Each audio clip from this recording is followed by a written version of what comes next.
Good morning and welcome to the Calaveras County Board of Supervisors budget hearing for June 13th, 2018. Can we all rise, please, and pledge?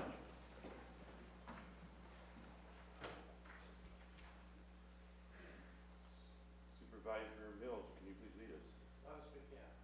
Pledge allegiance to the flag of the United States of America and to the republic for which it stands, one nation, under God, indivisible, with liberty and justice for all.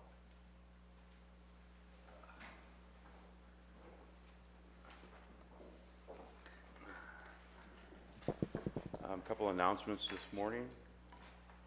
First, I was informed by Supervisor Clapp yesterday as we were leaving that he would not be here today, so he will not be in attendance for these proceedings.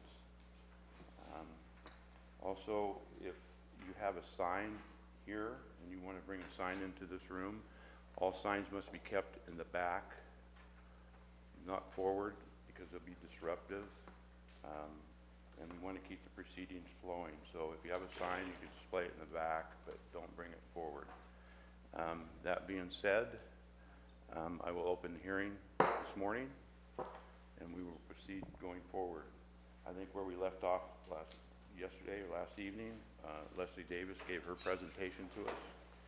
I think that's the final presentation. I don't know of any other department that had one scheduled. I see a couple department heads out there, but I don't know if they wish to speak or say anything. No? Sam?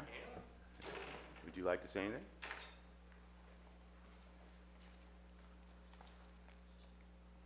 I was assuming that would be later with deliberations, so I wasn't immediately prepared, but since you've called me up. It's up to you. Excuse me, it's up to you. We're going to probably go line by line, and when it gets to your department, you can say something then, or you can make a presentation now. It's up to you. I'll wait for that. You'll wait for that? Yeah. Okay. Okay. Right. Okay. That being said, any board member wish to say anything as we go forward? If not, I'm going to open it to public comment. So, we are open for public comments.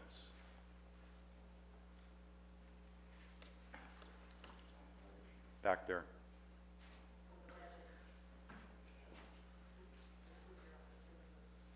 Oh.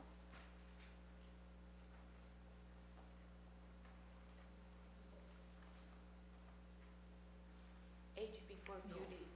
Age Beauty before age, go ahead. Good morning. I don't represent a department, although I feel I represent 330 of the hardest working, most self-sacrificing employees in Calaveras County. You didn't hear Health and Human Services or the Public Authority or the union step forward to talk on behalf of home care workers, but that's why I'm here today. I've been emboldened by hearing all of the other departments asking for sometimes millions of dollars in increases in their budget.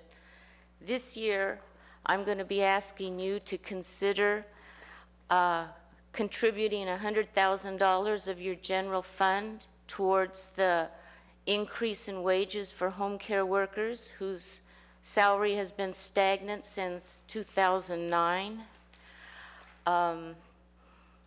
$100,000 from the general fund would generate over $500,000 in state and federal monies that would give home care workers $1 an hour raise. That's what I'm asking for this year.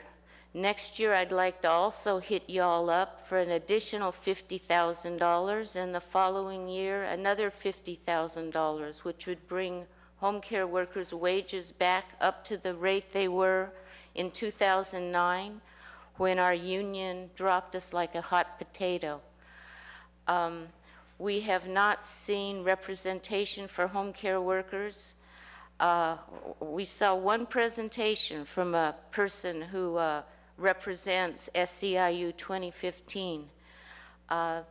You haven't seen them again, and this is budget time. That's why I feel I must step up and ask you to consider addressing the neglect that the home care workers in Calaveras County have experienced for the last 8 years, feeling 2009, 2008, 9 years. It's been 9 years since we had an increase in our wages. We are now minimum wage workers.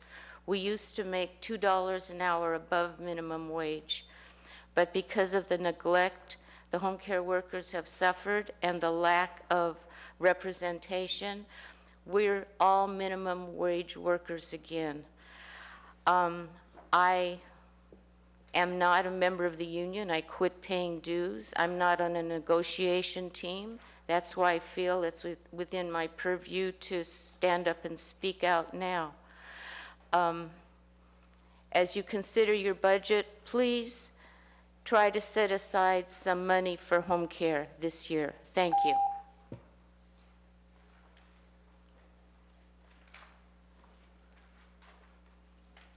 Good morning, Supervisors. Al Segala, Taxpayer Association. I have no request for money. And I have some appreciation to express with the first part of the budget overview. We have OpenGov. And as I understand, OpenGov is a system which will allow the public to better understand the budget, which means I might be able to better understand the budget. And the question I have, it looks like there's some pain points along the way. One's learning curve, then one's reporting, and communication between systems. I'm wondering if there's an estimate how long it take before that's up and running and working okay. Are we talking about a few weeks or months or longer? I believe Al yesterday, it was, the CAO mentioned that it was going to be sometime hopefully in July, mid-July. Oh, that's good. That's a month. Try and get it running by then. We wanted to make sure everything was clean with the budget, and now the next task is just that, focusing on getting the public portal up. That's really good news. I understand the auditor is enthusiastic about this system, and it's not. Other jurisdictions have used it successfully, and apparently there's no conflict between that and the prescribed way of accounting that the state imposes on the counties. I guess they're working together.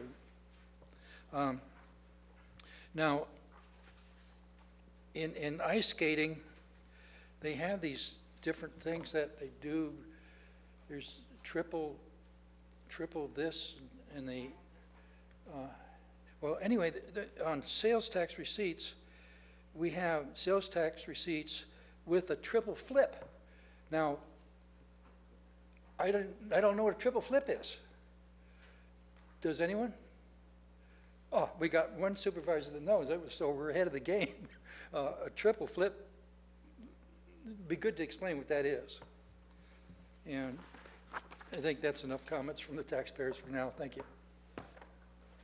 You want to answer that one?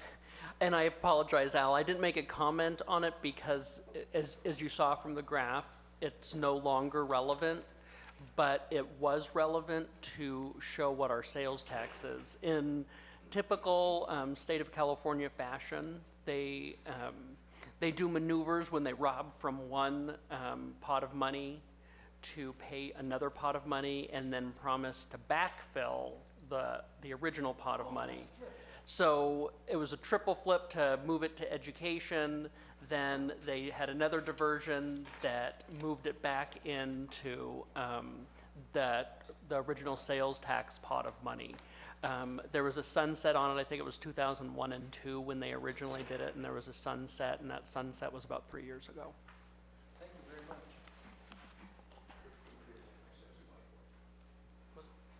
When it ended, yeah. Recent news reported 2 young men meeting for a marijuana buy from 4 young men. One of the purchasers was challenged to a fight, and he won. These 2 young marijuana purchasers were then kidnapped and killed. Ma'am, you need to stick on the budget, Okay. okay? Our budget. This is a narrative, and you guys can pick out what it has to do with the budget. But it does have to do with the budget. It needs to pertain to the budget. It does. Last week I mentioned overhearing some men talking about how they weren't angry anymore when they came home from work because they had pot. The young man I was talking to had the response, yeah, then they come to work angry. The workplace is now an acceptable place to either. Ma'am, we need to talk about the budget, okay? We need to get to the numbers in the budget that we presented that we've been talking about. If you have These things affect the budget, and by not addressing them in your budget, you're losing a lot of money. we needed to discuss the numbers in the budget that we're talking about here. Okay, during public comment yesterday, we opened for general public comment. I was not allowed to speak in public comment yesterday. Okay, well, you'll be allowed to do a public comment at the end of today, though, if we get through the proceedings today. We'll open back up public comment for you to speak. But if you're going to speak now, you need to pertain to budget numbers in the budget that we're talking about here. Okay? Okay, well, I don't mean to cut you off. I understand. I understand where we you're need- coming from. We have public comment for things that aren't on the agenda, and then when it comes to the agenda, you have public comment for, and right now it's public comment for on the agenda, and that's the budget. Okay. So, Well, I waited till the end of the meeting yesterday, and there was no opportunity to because do we the, continued to Okay. today. We're All continuing right. today. I concede. Okay. I believe that the sheriff's department should not be giving $600,000 back, that they should get patrol officers because we need them. Thank you. Thank you. And you'll be able to speak at the end of the proceedings today if you public comment. Any other public comment on the budget? Bill McManus, maybe I can ask one question. I thought we were going to be going through some department numbers, and I guess we're not doing that, or is that going to happen later? So that we can question that. Either that, or I'll have to just go through it, and then you can pick out the part that applies, and maybe we can address that later if that department head comes forward. So I don't know. On line item numbers that we're going to be going to, the board is going Well, to be going through? it's on some of these documents. If it's on here, is it relevant? Yes, it is. Okay, So you have questions on that? yes. Okay. Okay, my questions involve the building department and code compliance. When I look at the lines on here, it shows, what their budget is, but I don't see any cost recovery numbers that are going to offset these numbers, their, whatever their expenses are. Also, when we were listening to the presentations yesterday, the Sheriff's Department also has a connection with code compliance. Code compliance is where the revenue stream for inspections and eradications and abatements of marijuana will begin. That revenue stream will continue and flow to code compliance, the building department, probably a piece for the Sheriff's Department, on to environmental health. And so those revenue streams haven't been explained, and where they're going to come from and how they're going to flow to the different departments who actually have a part to play in this abatement process. The other problem I have is, has the abatement process started? This is a revenue stream that is sitting there idle right now, and now that we've passed the June 7th date, we had 90 days leading up to that for people to prepare what they were going to do to start this revenue stream up. On day one, and I sent an email, and some of you may have seen it, read it, or heard about it, asked for the results of day one, the big step off, when the revenue stream was going to start flowing. And it wasn't shock and awe, it was crickets. There were no visits, there were no citations, there were no abatements, there was nothing else. And so, is that revenue stream ever going to start so it flows onto these documents, and some of these departments can start coming back and saying, yes, we can justify more sheriff's officer deputies. We can justify environmental health officers. We can hire people with hazmat credentials. We can do all the things that need to be done to properly clean this county up and implement the will of the board, which at this point is a ban. Without that starting, these revenue streams are dry streams. Nothing's happening. And yet we're allocating expenses. We don't even know what the job may be at this point. I'm sure it's going to change, but we have to make sure that the employees are safe, code compliance is safe, the sheriff has enough resources to do it, and environmental health is involved so that we don't end up creating with these budgets along. We're going to be putting up on the board, and it'll show revenue streams as we go through all of this. So. Told me that at the beginning. I was going to save a lot. And I can show real quick. Do you want? And to answer that question on your budget, let me hide that. So on your code compliance, this is in the budget document that was, I mean, there's a thick book, 600 pages, but it is on the CAO's website. It's linked to this agenda, so you can see the entire budget document. But you can see on the code compliance piece, there is an offsetting revenue, $382,000. That represents your abatement costs, or the recovery, I should say. The recovery for code compliance. At this point, yeah, it's an estimator. Chair, if we're going to have the conversation, we need him back up at the mic. Oh, yeah. Are we having a conversation? He brought it up. Okay, we're going to go forward from here. Other public comments? It'll be coming up on the board. Any other public comments? Seeing none, I'm going to close public comments. We'll move into board deliberations.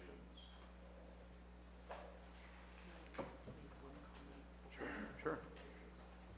I wanted to make one comment before board deliberations because it was relevant, and I think is also what Mr. Leach was going to come up and speak to. So I had mentioned some of our pain points with the OpenGov system and how things were input. There were two errors that unfortunately crept in that I want to point out to the board and show why it happened so that you can understand. Here's the first one. You'll recognize these are the Schedule 9s. This is Human Resources Schedule 9. The chair actually pointed this one out to me. We caught others before printing, but unfortunately this is one that was not caught. So when you'll see department requested, the way that this budget cycle worked, and it was important then for the department to say, here's what our request is, and then here's what the CIO is recommending. When departments made requests for any changes to positions, we populated the lines themselves through line items. Unfortunately, what the system does if you don't add a line immediately is it drops off the first line, and so what you're going to see is HR requesting or what the total cost of their salaries were at $356. We tried to line item in a position add, but dropped off the $356. What that means is their salary appropriation was hugely unfunded. So their total salaries appropriation, while it was originally $368 and it should have remained such, is $34,000. There was a second problem that was this. No, it is not throughout the document. There are, at this point, there are two that we identified as problems. Probation was the second one, and in this case, it was the unfunding of their PERS payments. We correctly did it on the salaries, but we missed it for the line item on the PERS, which underfunded their PERS. Now, their total appropriation on salaries technically would be okay until we get to final budget if that's the way we wanted to do it, or we correct it now. Either way, we know that we have to adjust it back up to reflect what their actual PERS payments are. Why that's relevant, unfortunately, is the cost impact then is $324,000 for HR. and then for probation is $305,000. Now, what I don't know on probation is offsetting revenue from their state and federal dollars, how much of that would be general fund or not, and maybe Sam might be able to speak to that. Is now the appropriate time for that? Yeah, okay. I have actually 3 line items that were related to that. So the total that I have that's different that we sent to admin is $338,829. And that has to do with, okay, so on 5049, if we could pull, yeah, 407. On 5049, the number that's in there for this year is 4,534. That number, I believe, should be 317,155. Yes, that was the line item that I just mentioned, Okay. 5049. And then the Medicare and long-term disability line items, we had the same issue. So on the Okay. Medicare line, where it says 925, that should actually be 16,960. I apologize, I have this on my phone. 16,960, I believe. And what was the, excuse me, but the 5049 number was what? The 5049, the PERS one, was 317,155. The second number was 16,960. Which line is that? That That's on is 5053 for Medicare. Right below. And then on 5054, long-term disability, instead of it being 265, it should have been 4,714.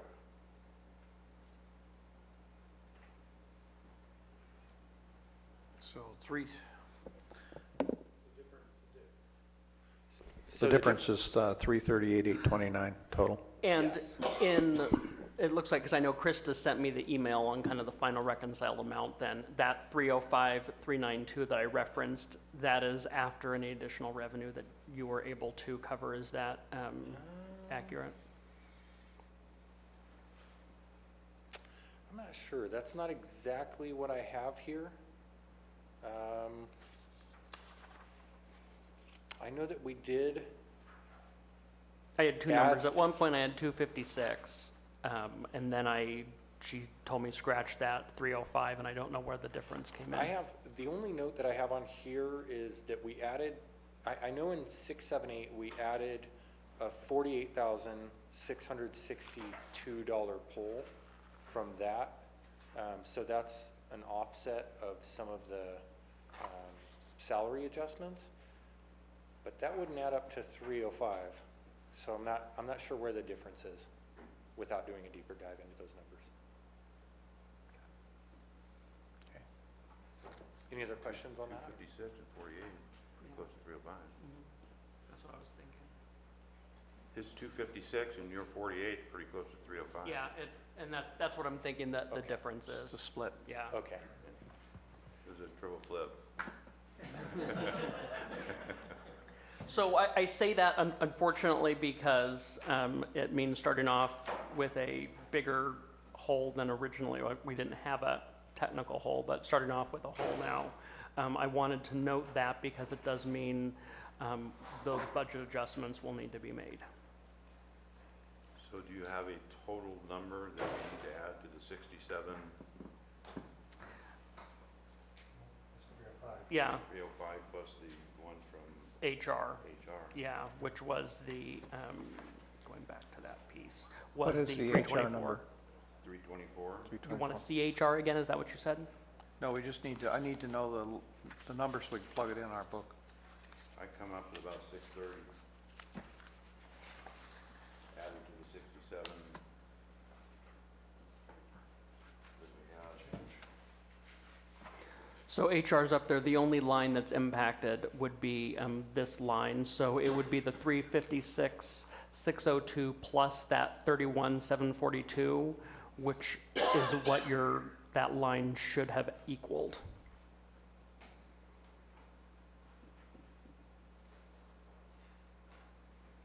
$388, $344.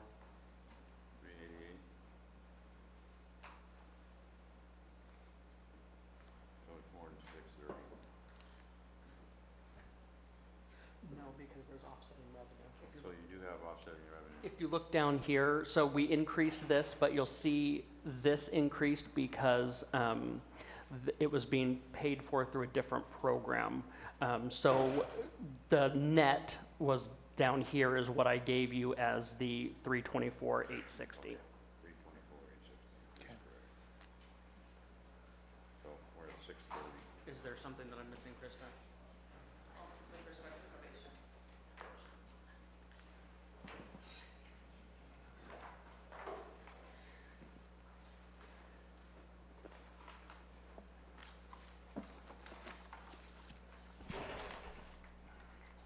Okay.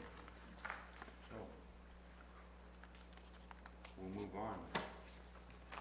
Remember, we're already starting out with 630 behind an 8-ball on the projected budget. Mr. Chair, Yes. as we go into this, can we have a little discussion about how we philosophically want to approach this? There are a lot of things that kept me up at last night, but one of them was this revenue versus expenses.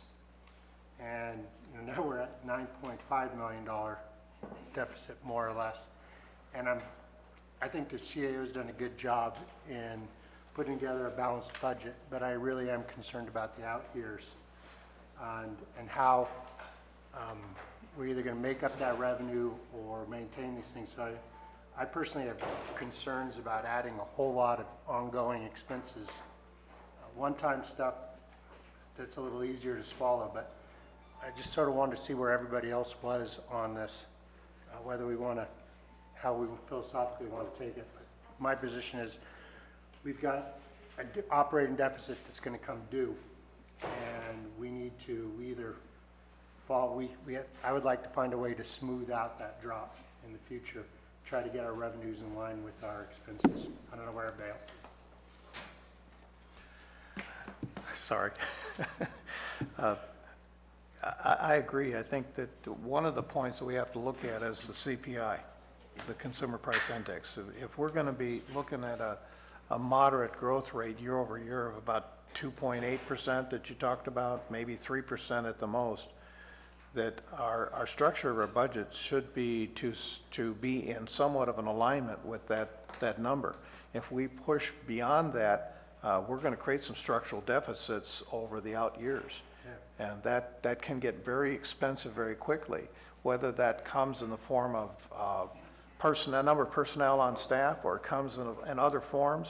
I'm sure that like Trackit and OpenGov and other things are ways of developing efficiencies within the system, which will reduce labor time. But at the same time, we need to stick to something about 3% if we're going to make this thing work, not just for this year, but for years beyond us.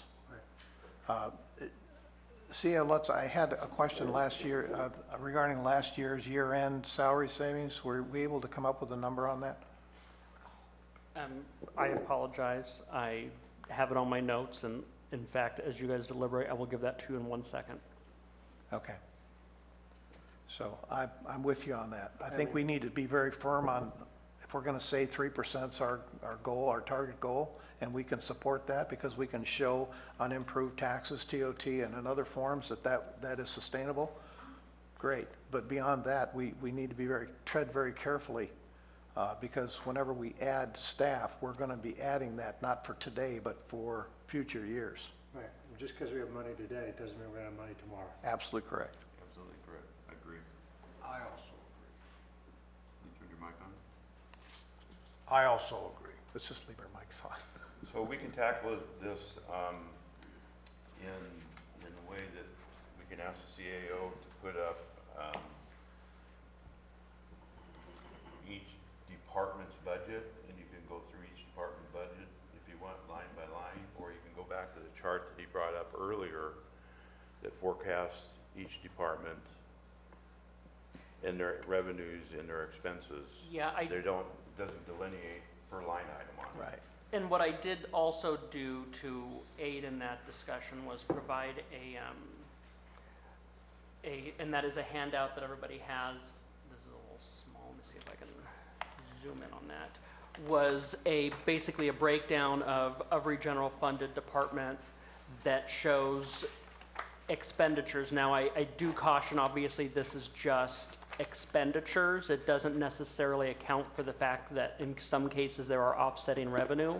But I think it's a good starting place because you can look at, okay, where did our expenditures increase the most? We know overall, and going back to Supervisor Mills' point on CPI, we know overall the total budget increased 7.87% for the requests. And then you can start to see across the board where the big differences were. And then that could be a starting point if the board wants to go there to help kind of aid where do we want to start. But again, my goal is with this, I can put anything up here that the board would like to discuss. Well, I would suggest we start with the largest one, which would be the Sheriff's Department, and go through it.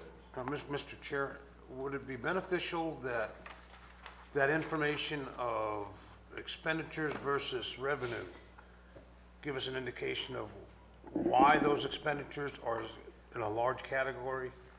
And can we reference any revenue stream coming in? In other words, an activity generates expenses and it generates revenue. We should be able to consider that also.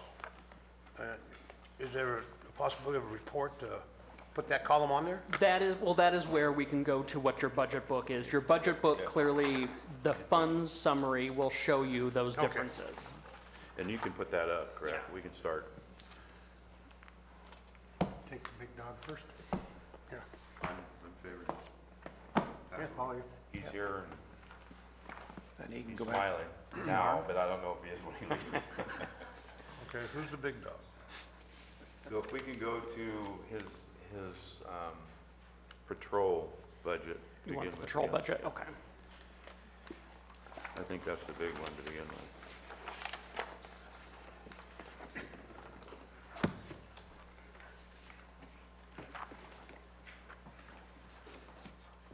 All right, so there is patrol for you. And again, I'll scroll when you want me to scroll. The top portion of the Schedule 9 will show all the revenues coming into the department. It'll show the comparison from prior year to current. So you can see their prior year revenue, 2.12, current year revenue that they're bringing in 2.28. So that's the difference in how much revenue they're bringing into the department. The lower part of the Schedule 9 shows all of the expenditures, and what you can see then is their increase in expenditures. Last year they were 6.775. This year CAO recommended is 8.187. Department requested originally was 8.59. The bottom line net cost is basically the general fund cost to fund the department. And you're recommending 5899? Yes, that's, Roughly yeah, 59, correct. 5.9. I think it's important, and I asked the question as I was going through the final preparations after we left last night, going through this. I looked through my book, and I had a question which I immediately sent off to the CAO about the 26 positions that were funded by the emergency ordinance and where they appear. And it didn't delineate those in our budget as being sucked into the general fund. So those positions, as we went forward in this budget, according to the CAO, Tim, had been already incorporated into this. So they've just been sucked into The department. the general fund. And of those positions in the Sheriff's Department, there are a total of 9 full-time positions and 3 extra hire positions. And at this time, the 3, Are you looking at patrol or cannabis? I'm looking at cannabis, but I'm just putting that out there right now before we get into that. Previously, those were split between what was the 1010 regulatory unit and then the sheriff's office cannabis enforcement unit.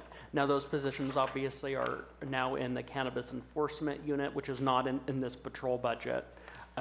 And also there's a portion of them that's in the, it's called now the Sheriff's Office Regulatory Program, that reflects some of the work that they're doing on background checks for personal grows, things like that.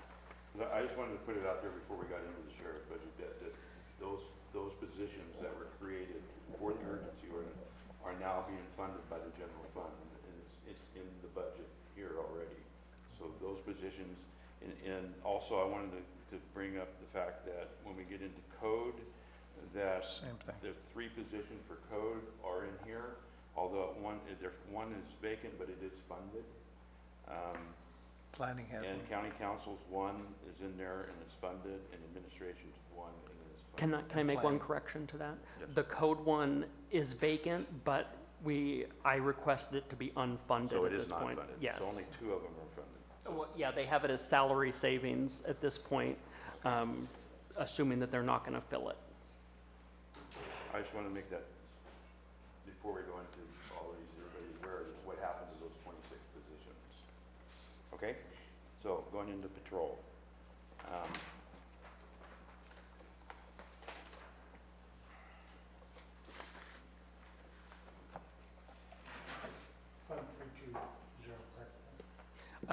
I'm sorry, yes, it is Fund 0320.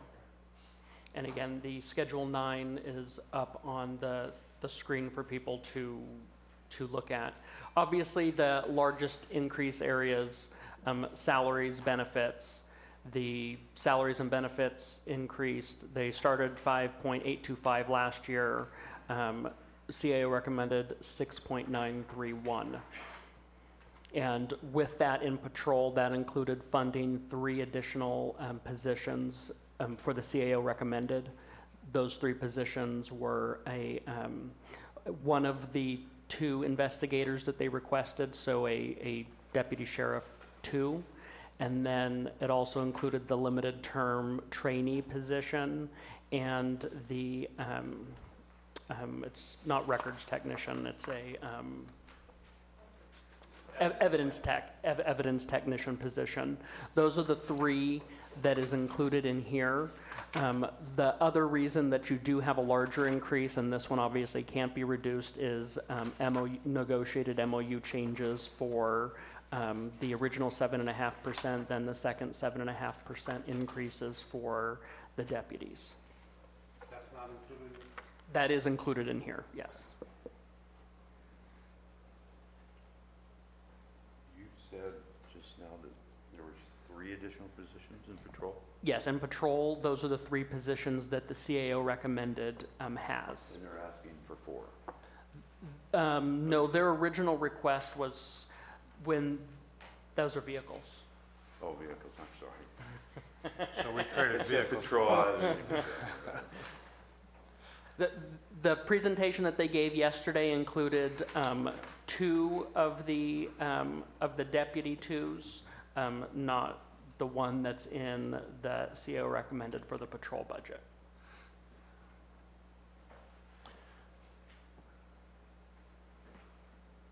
Well, the difference between what is being recommended by the CAO and what was in the final budget for last year is a 23% increase,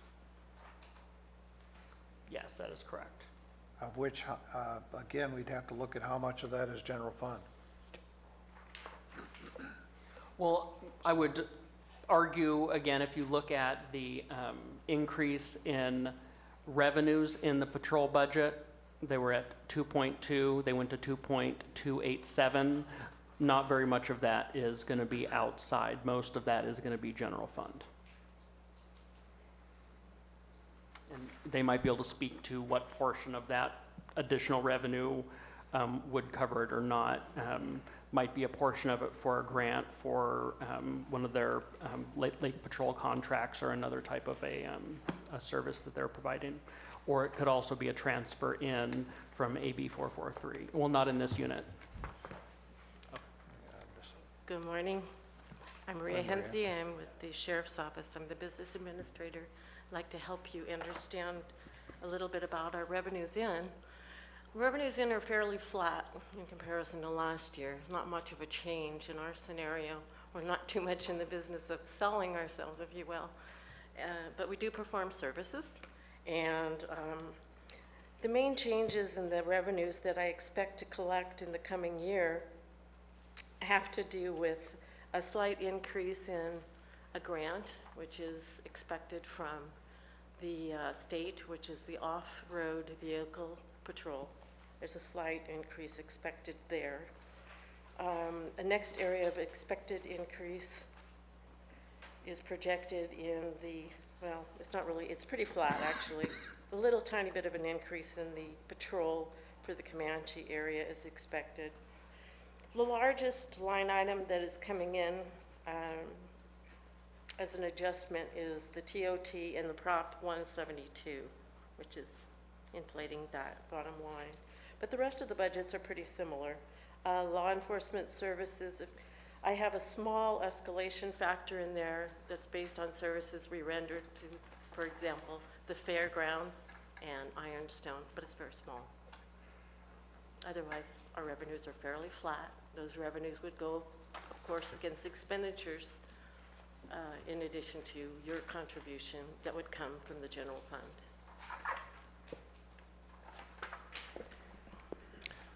C.O. Lutz, do you think that looking at line item 4720, that's a realistic number? 4720. From general fund. That is realistic because that is the 25% of the TOT. So, That's what that is. yeah. Okay. Yes. No, is that based on our current rate of TOT. That's based on our, the estimate for what I'm forecasting TOT to be next year. Right, at that same rate, right? I'm sorry? At the same rate, 6%. 6%, that Yeah. does not assume any, that assumes that we either don't put a measure on or the measure is not successful. And the 10 sheriff recruits for 242, is that included in patrol? It is in patrol, so that's in here. Do you feel that with the increased staffing level that possibly overtime number that you've put out is a little high? Not so much for the first 6 months, but possibly for the second 6 months of the year. We won't know, because there are anomalies such as homicide investigations, things that happen, fires that could extend that out. That is certainly our goal and our hope, to answer your question. And if I could step back a moment and remind you guys just briefly that over $800,000 in salary savings from the sheriff's office is coming back into the general fund and being redispersed elsewhere. I wrote that down. Thank you. Sir. Jim, I have one question. In the patrol budget, how many open funded positions do you have right now? 15 15 open funded positions. as of today.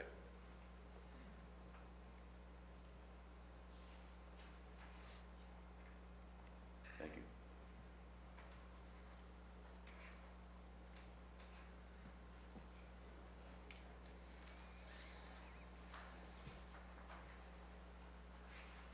Now, I would imagine that that salary savings is basically right there in those 15 positions that you're bringing forward. It's Majority. positions that have been filled and unfilled throughout the year, yes. And we've also given a rough projection of what we think our salary savings is going to be next year. And this was all part of the negotiations we had with the CAO to get to this point today. Mr. Chair, Captain, one more. Are the training expenses for our people in the academy and the future academy attendees, is that going to offset your salary savings, or is that a separate fund not figured into this particular? That was all built into the budget. Okay. What we are hoping to do by filling those positions, if we fill those positions, we're hoping to reduce the amount of transfers, which reduces our hiring costs, our training costs, and our overtime costs. So people often just correlate adding positions with reduced overtime. It's not just that. We have due to the turnover and the need to constantly transfer people due to the turnover, we have to develop expertise and training based upon transferring those people into special assignments. The less we have to transfer people, the lower our training costs should become, and in addition, the lower our hiring costs and our staffing costs to supervise those people. It should, you know, it should start driving down 3 separate costs, but we have to get there first. Okay, thank you.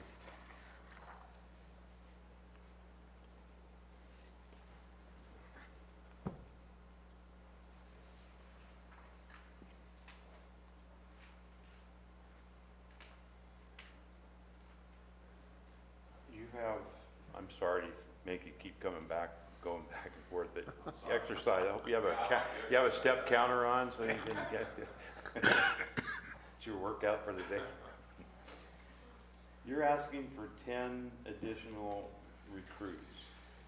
Correct. What you actually have from this year's budget that we're currently in, and you have 5 positions open, or you have 5 recruit positions in this year's budget? So you're a total of 15, is that what you're looking for? We're asking for 10 additional recruits and 1 limited term. Remember, that's the internal Yeah, the limited term, I see. candidate, which we've asked for some flexibility, so we could become 11, if you want to look at it that way. It's a total of 11. Remember, the budget cycle this fiscal year, which we had those academy recruit positions for, it ends. Technically, really, it's already ended. We've stopped expending towards that budget. When we have 4 in the academy right now, we've hired another person out of two, but 1 out of that academy specifically. But we didn't end up paying for that last person because they were already out of the academy. So yes, we've accomplished our goal with respect to the recruit positions we received last year, but we're asking to put more in because of the issues with people leaving and not successfully completing our program. But I'm asking, in addition to those ones we funded last year, coming forward, are these additions?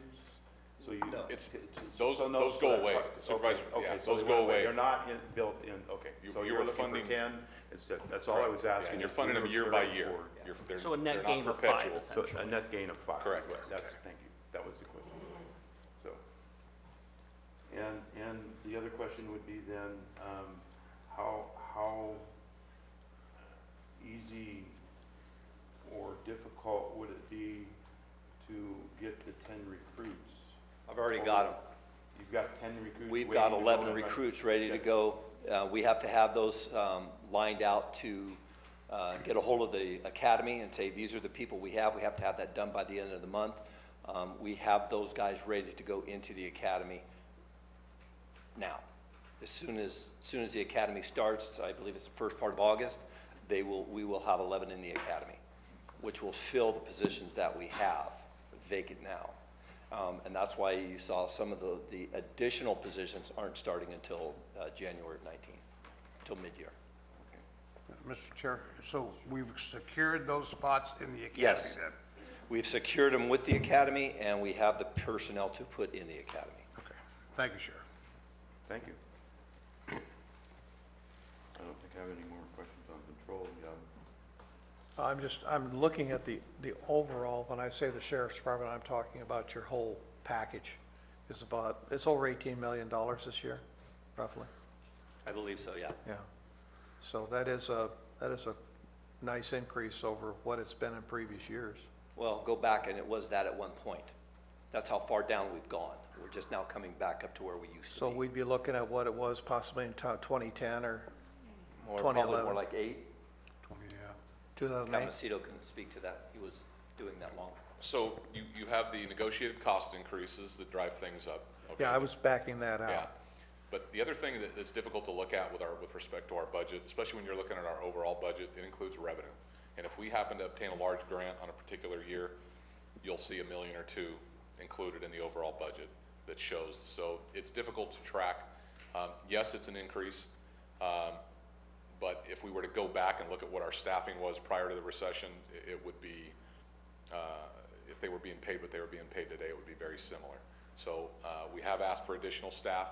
There has been a significant increase in staff from the jail because of the opening of the new jail and the positions the sheriff has obtained.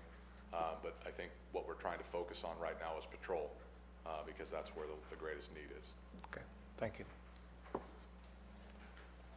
Sheriff, I guess I don't get to say I'm new, so I get ask the dumb questions anymore, so I'll just ask the dumb question. Do you know the answer? No, I Then don't. it's not a dumb question. So right now you've got 15 vacant spots, but you've got the bodies, the 4 plus 2 plus the guys and gals in the academy. So you believe that by January, you're gonna be full up? No. No, there's gonna be salary savings in there because the people that are gonna go into the academy, go into the academy in August, they actually won't even graduate until February. Okay. So those positions are recruit positions until they get out of the academy in February when they actually hit the streets and become full deputies. So there's gonna be some salary savings in there. And I believe that was already figured into the budget to where those positions aren't gonna be effective until January 1. And I would have to confer with Maria. Because There originally weren't salary, I mean, the new positions were budgeted with the 50%. Right. Assuming that. Current makes- positions, you guys originally hadn't budgeted salary savings. I put in a placeholder of 150,000, assuming that you're not gonna fill all 15 positions tomorrow, that there's gonna be a savings associated with that as an estimator. I mean, my concern is, I mean, obviously, I think you've ameliorated one concern, which is that we're gonna have all these positions, and we're adding more positions, and we can't fill the ones we currently have. I also, to be honest, have the concern that we're gonna bring on positions that we won't be able to sustain, and nothing would hurt our reputation more than you going out and hiring great officers, and then us having to turn around and say, gee, thanks for showing up for a year. Well, but that's not reality because you still have the process of people have to graduate the academy. Right. They have to make it through the FTO program, and we have let people go off the FTO program. They're on probation for a year, so if something happens and they're not working out, we can let them go. Plus, we still have the attrition where people are going to be leaving. So I don't think we're ever going to get into a position to where we actually have more people than positions. I think we're always going to have some vacancies. It's just unrealistic to believe that we'd be able to fill all the positions, especially because like Captain Macedo had talked about before, and we've said it in the past, there are so many departments throughout the United States that are hurting for personnel, and it's getting harder and harder to find guys. So that they're going to continue to move on. I don't know if you paid our guys $45 an hour, we might not have an attrition problem, but there are still going to be people that leave. It's just the game. People change, and I just. Absolutely. So what we're looking for in this budget is 4 new patrol positions? 3 new patrol There positions? are, CAO recommended there are 3. Like I said, 1 Deputy 2, which is an investigator position, 1 the limited term trainee position, and then the evidence technician. So, right. Those are his recommended, just so that the board is clear that I had a whole lot more positions on the books that I had requested originally. I worked with the CAO to whittle those down, and he actually has cut 1 other investigator position out of there that I had requested. I think I saw those originals. So Right. we've done a lot of negotiation. Thank you. I like the strategy. I think there's going to be a certain amount of washout coming out of the academy, going through the post-training. Right.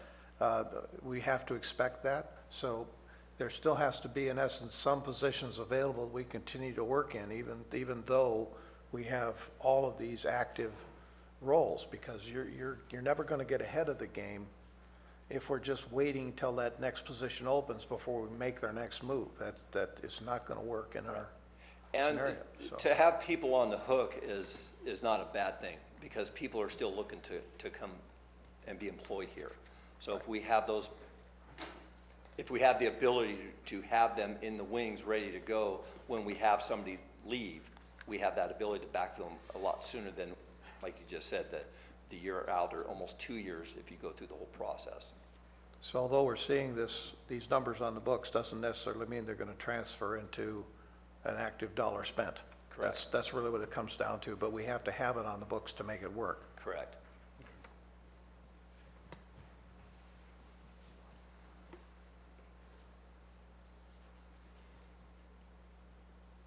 Silence is golden. No, we're waiting for Mr. Chair to. Yeah, well, do I have any suggestions on patrol, or do we want to move forward and then go through the rest of them and at the end come up with our suggestions? I think it'd be a good idea, Mr. Chair. Okay. Yeah, Let's go to the suggestions. Let's go we through beat them. patrol to death. Okay, let's move on, and Do you want the next largest there, which is jail? Okay. then we can do cannabis.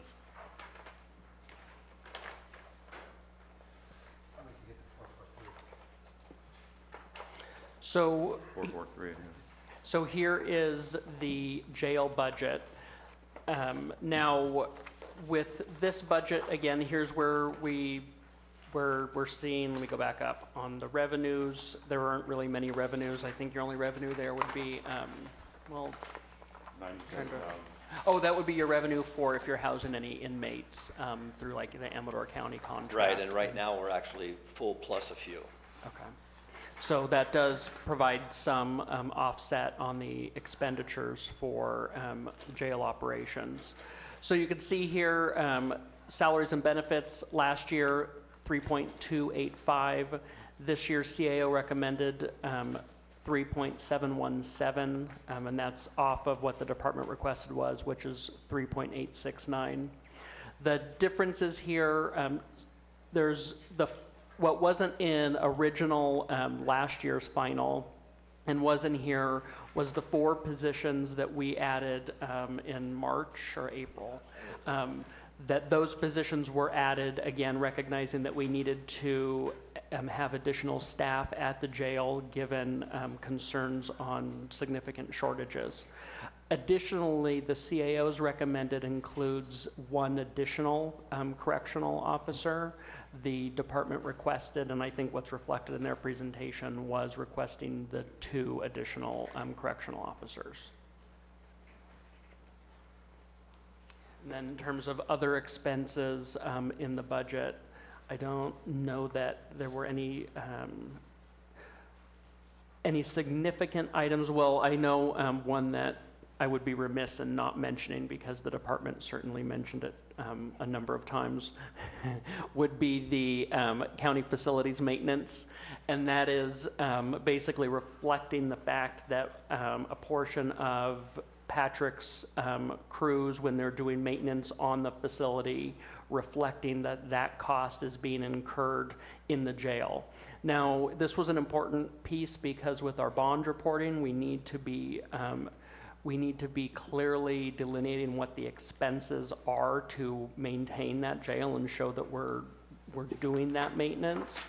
So it was important for us to be able to budget that there. Obviously, there's no revenue offset, it's general fund, but it would have been general fund in the facilities and maintenance budget or in the jail budget.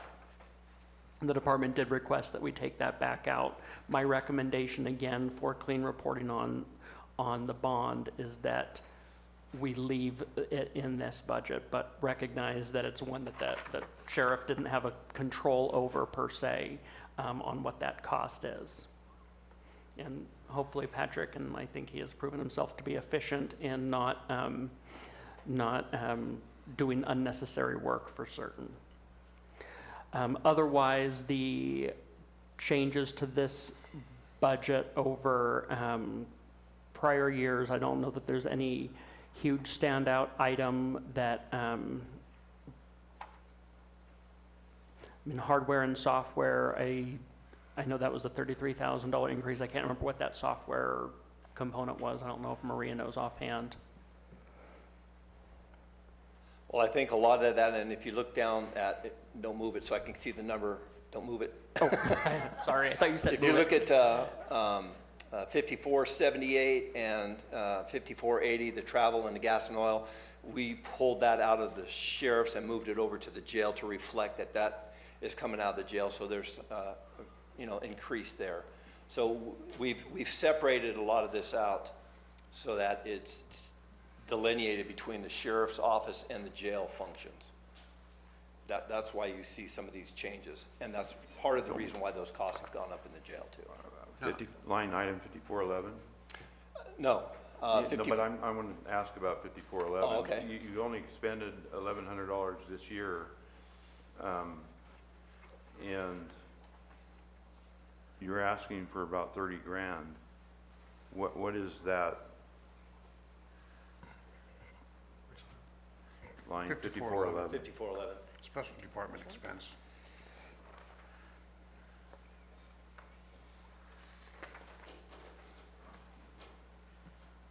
Because I'm just looking at year-to-date costs that you.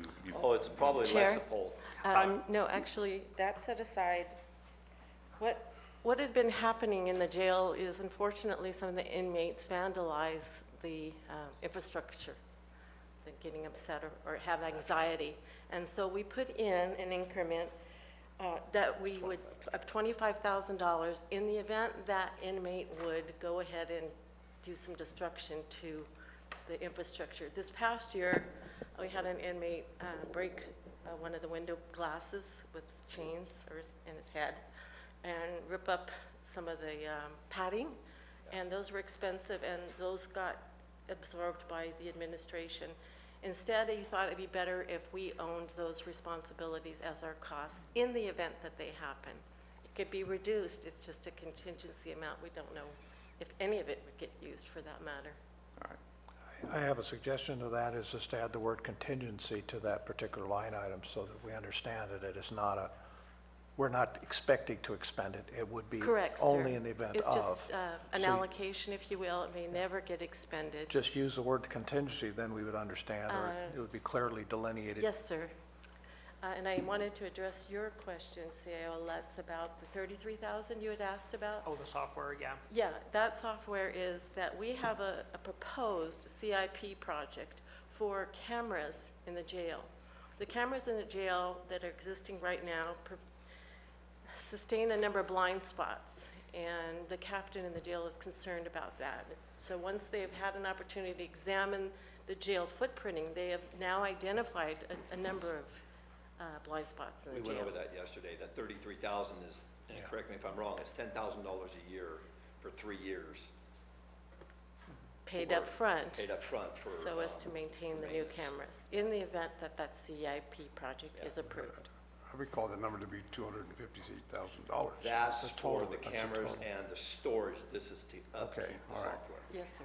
Now, one thing that I do have a question on, and this is something that we were not, we being the CAO's office, and I know Krista had worked on this, was not able to completely reconcile. And that is, you still have set here the salary add and delete. Now, this does not include the new position for the correctional officers already factored in. When you went through and you put in your line items for what you estimated where PCF didn't match with what you expected. Yes, sir. My only concern is that number is quite large. And for me, I want to make sure that it's accurate, because from my and the auditor's estimates, PCF is calculating the way that it should be. The only thing it's not going to pick up is if somebody leaves and their longevity changes. So I guess for me, I would say, is there anything built into that would be possibly changed? I'm afraid not, sir. I would be able to verify by showing you the page, and you can go through it with your analyst, Krista Van Wada. I've gone through line by line. Because OpenGov was so new, and it took a snapshot back in March, and back in March, there were a number of vacancies, and there are puts and takes to those vacancies. And then we added four new, the board approved 4 new correction officers, thank you, and then 2 more, which we requested. So that number includes those 4 Yes, new yes, ones sir, that would I'm not have been in the afraid so. PCF? And a few Okay. little things that were not calculated correctly, simply because it's a new system and it's adjusting itself. PERS was off a little bit, but I'd be happy to. But that would make more sense for the number that I'm seeing. Yeah, 'cause you I'll had be happy to show in it. salaries, $260,000 of that. Yes, sir. So, and I'll share it with you later today. Mr. Chair? Yes. Sheriff, Yes, I don't know if you've got these numbers in your head. How's our manpower or staffing in the jail now? How many open positions do we have? How many people do we have as far as COs go? well, right now, I believe we have 4 open positions, but we have 4 people that are out on, I call it IR, injured reserve, so we're still short-staffed. On And I duty know injury. of 2 people that are leaving here directly. So we're going to be down in 30 days, we're going to be down, What's our total allotment on positions in COs? I think we're at 24, 24? I believe so. Yes. Yeah. And we're down how many? 6? 2 leaving, Right now, 4 injured, I have 8 vacancies right now, 8 vacancies. plus the 2 that are gonna be leaving. And that's 10. plus the people that are out on IR. That's 14. Plus, if you have people that wanna take vacation, sick understand. leave, That's close. So you've got 14 out of 24 positions that are not manned. yeah. And the biggest issue that we're having with that is that, and I talked to Judy Hawkins and actually had Judy and our prior CAO go into the jail and see that the way that jail is set up is we have areas that need to be posted all the time for security reasons that monitor every door, because you don't, it's not like the old jail where we used to have keys. There's a control room and that has to be monitored. It should be monitored with 2 people at all times, and typically we only have 1 in there. Those are not correctional officers. They should be sheriff services techs. But we have to put correctional officers in there because they only have 3 sheriff services techs. So there's a whole lot more of the inner workings to correctional techs, thank you, to run that facility. So we're having to utilize correctional officers to do that. Judy, you have some additional information? Yes, with the vacancy report that I ran last night and this morning, we do have 10 positions right now that are vacant, but that includes the 4 that we added. Okay. Okay. Thank you. So, correct me if I'm wrong. You're never wrong, Mike. Not in my eyes. That's why I like this guy. Are we bound by state statute, state law to have X number of COs per X number of inmates? Captain Macedo, can you help with that answer? He's more familiar with that than I. So the state has an oversight group that comes in and inspects the jail. And while they're not hardcore authoritarian oversight and will fine you or penalize you, the problem is if you're not there, it exposes you to litigation. If you're not to their standards with staffing, it exposes you to problems associated with litigation. That's why you're seeing the request for cameras to try and compensate for some of that lack of staff and to try and address some of the current things we've found with existing cases, lawsuits we have right now with some openings, and we're trying to get the staff back in there. So they are not a punitive oversight group, but they do come in and inspect us.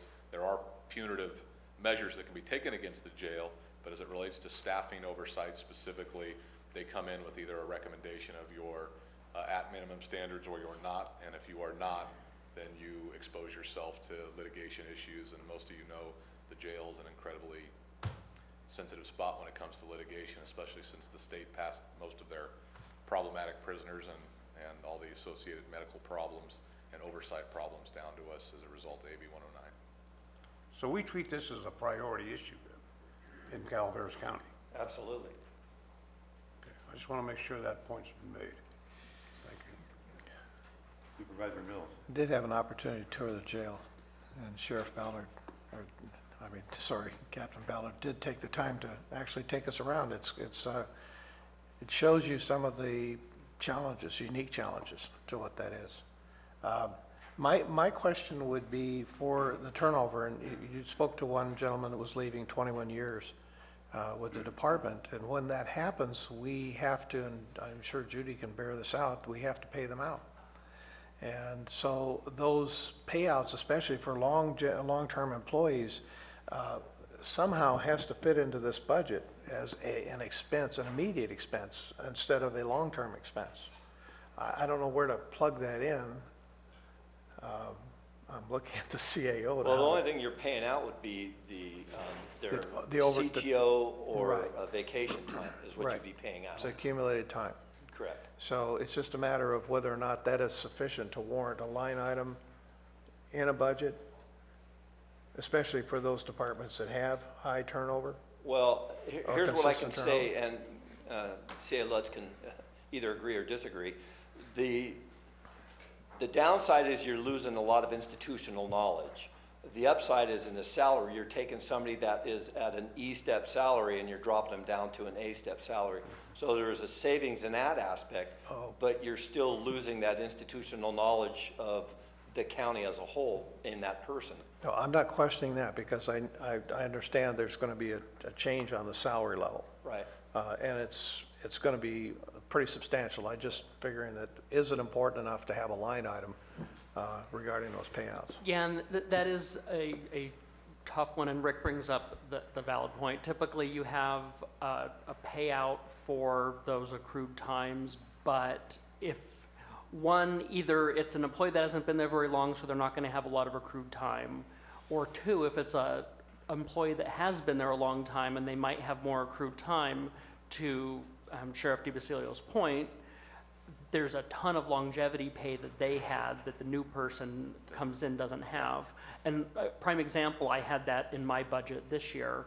I budgeted a payout, and I think the payout was roughly $17,000 for my retiring administrative assistant, but the salary savings for her with the longevity was closer to $40,000, $45,000. So it ends up actually benefiting the budget as opposed to hurting the budget. I'm not questioning that at all. I'm just simply saying, and I've seen it in other agencies where those payouts need to be in a different line than an actual salary because it's not related to salary. So this maybe is a separate discussion. Yeah, typically where we have been and where we budgeted it is in salary savings, and a negative and a positive. Yeah. So if you have, like that's where we budgeted in the CAO's budget this year. So you had a positive for the payout and a negative for the savings from a lower level. I do agree that it should be called out, and I think only the department really is going to have a good understanding of who they think might leave,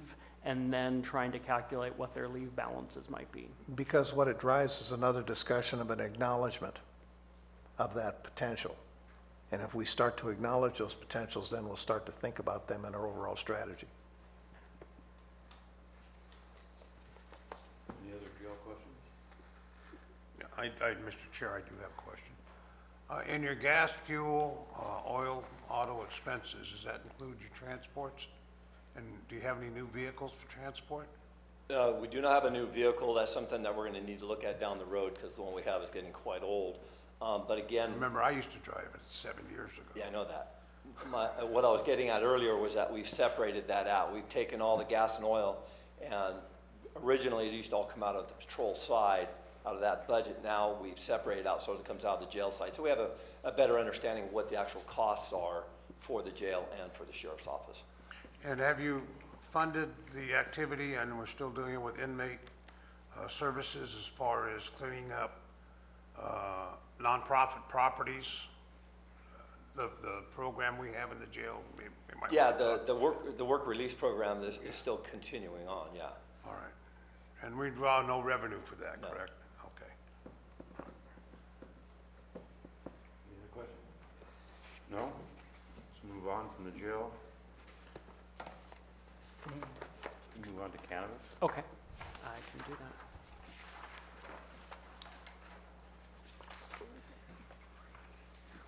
So this is the primary unit, cannabis enforcement. 489. So again, no revenue coming. 489. Yeah, I'm sorry, the, What's the number? 489. Page 49, and the unit is 1010-0324. Just a point, your numbers are one number ahead of us.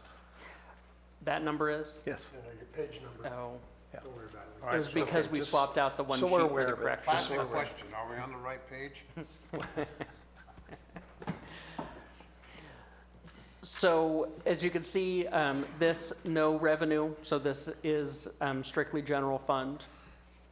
The budget last year was $677 for personnel.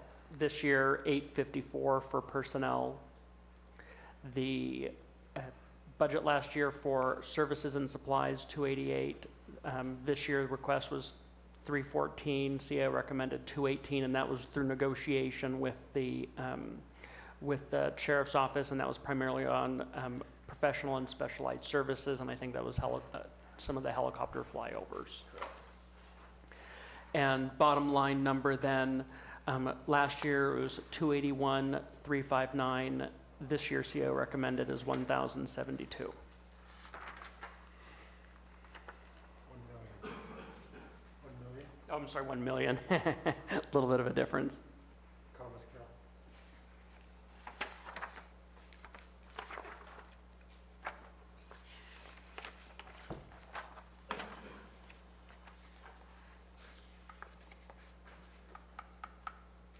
So at midterm, when we had discussions at midterm, we, I believe at that time agreed to, fund 980-something thousand that we'd done last year, 940. 940 or whatever it was last year. It's gone up a little bit to 1.7, 1.07, from that number.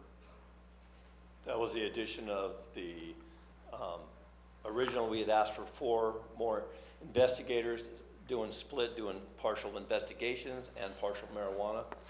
That way there we could use them for either side because we're so short in the investigation side. And we've reduced that down to 2, and I believe that CO lets me reduce that down to 1. No, this one, because the investigator was approved in patrol, this number does not include either of the 2 cannabis investigator positions. Just so to be clear, the sheriff's original request was for those 2 positions. This recommendation was for none of those 2 positions. This is not adding any positions to sheriff patrol. I'm sorry, to sheriff cannabis enforcement. And some of that increase is because of the MOU. Yeah, there definitely would be there would be definite MOU increases within that. The sheriff, and I'm glad to see that District Attorney Yoke is here. In her presentation, she brought up an issue, actually a recommendation from her office, to embed an assistant district attorney in the cannabis unit in the Correct. sheriff's department. Do you know of any agency that does that? I don't off the top of my head. I actually have reached out this morning to my fellow sheriffs to find out if they have done that. But you got to understand, we're in a different category. We had commercialized marijuana in our county where other counties do not, to the extent that we have. And I had talked to Ms. Yook about this, and it would be very beneficial for her office and my office to have that person embedded into my Met team. I know that there are some cities that have probably have DUI associated district attorneys working with them. So I'm not going to say that they're not. It would make sense to have that. And for us and what we're doing right now with cannabis, it would be beneficial to us, absolutely. We don't have commercial Sure. cannabis anymore. What's that? We don't have commercial cannabis anymore. No, but we still have the cannabis program that is needing to be regulated and eradicated, which I want to answer. We have illegal cannabis now, we have no more. I understand, but you know what I'm talking about. We have to do that. Can I address your question real quick, Supervisor Oliveira? The vertical prosecution, vertical prosecutor embedded with a unit is not unique at all. It's been going on for a long period of time. There are specialized prosecutors assigned to narcotics units all over the state. What the sheriff was saying, though, not specific to marijuana that we're aware of as of this morning. There may be some of the other counties that are more heavily involved in marijuana may have somebody, Humboldt or Trinity or what have you, or maybe even, I know Santa Barbara is doing some new things, and potentially Monterey. But the idea of having the prosecutor embedded and fully assigned and focused, for lack of a better term, could present a significant assistance to us when it comes to not only prosecution of cases, but potentially asset seizure, forfeiture, recovery, providing guidance because we have, ever-changing laws associated with marijuana, both locally and state and federally. So we do see a benefit of it. It's not something new. It's not something radical. It's actually been proven to be fairly successful. What would be the duties of a district attorney investigator? Would that help in this scenario that you're explaining? It would essentially add another body or another investigator with which we are already asking for. I believe the deputy DA investigators are paid more than our investigators. Normally, DA investigators do follow up on cases that are already originally investigated by law enforcement agencies. and then they provide testimony. They conduct follow-up interviews and help the prosecutor with case preparation. So if you're asking whether we would have one or another, I would defer to the district attorney on that. Our job is to investigate crimes on the front end and handle, you know, the enforcement side of business. The DA is responsible for the you know, the post-arrest, post-prosecution. I know she addressed you guys yesterday, and I'll let her. Okay. Thank you, Captain. Good morning, Barbara Uke, District Attorney. I didn't have time to reach out to my colleagues That's okay. statewide. That's all right. However, I did learn this morning from one of my employees who used to be with the San Joaquin DA's office that the San Joaquin DA's office actually had 3 deputy DAs housed physically at Lodi PD. So I think what it is it depends on the relationship between the DA and the sheriff.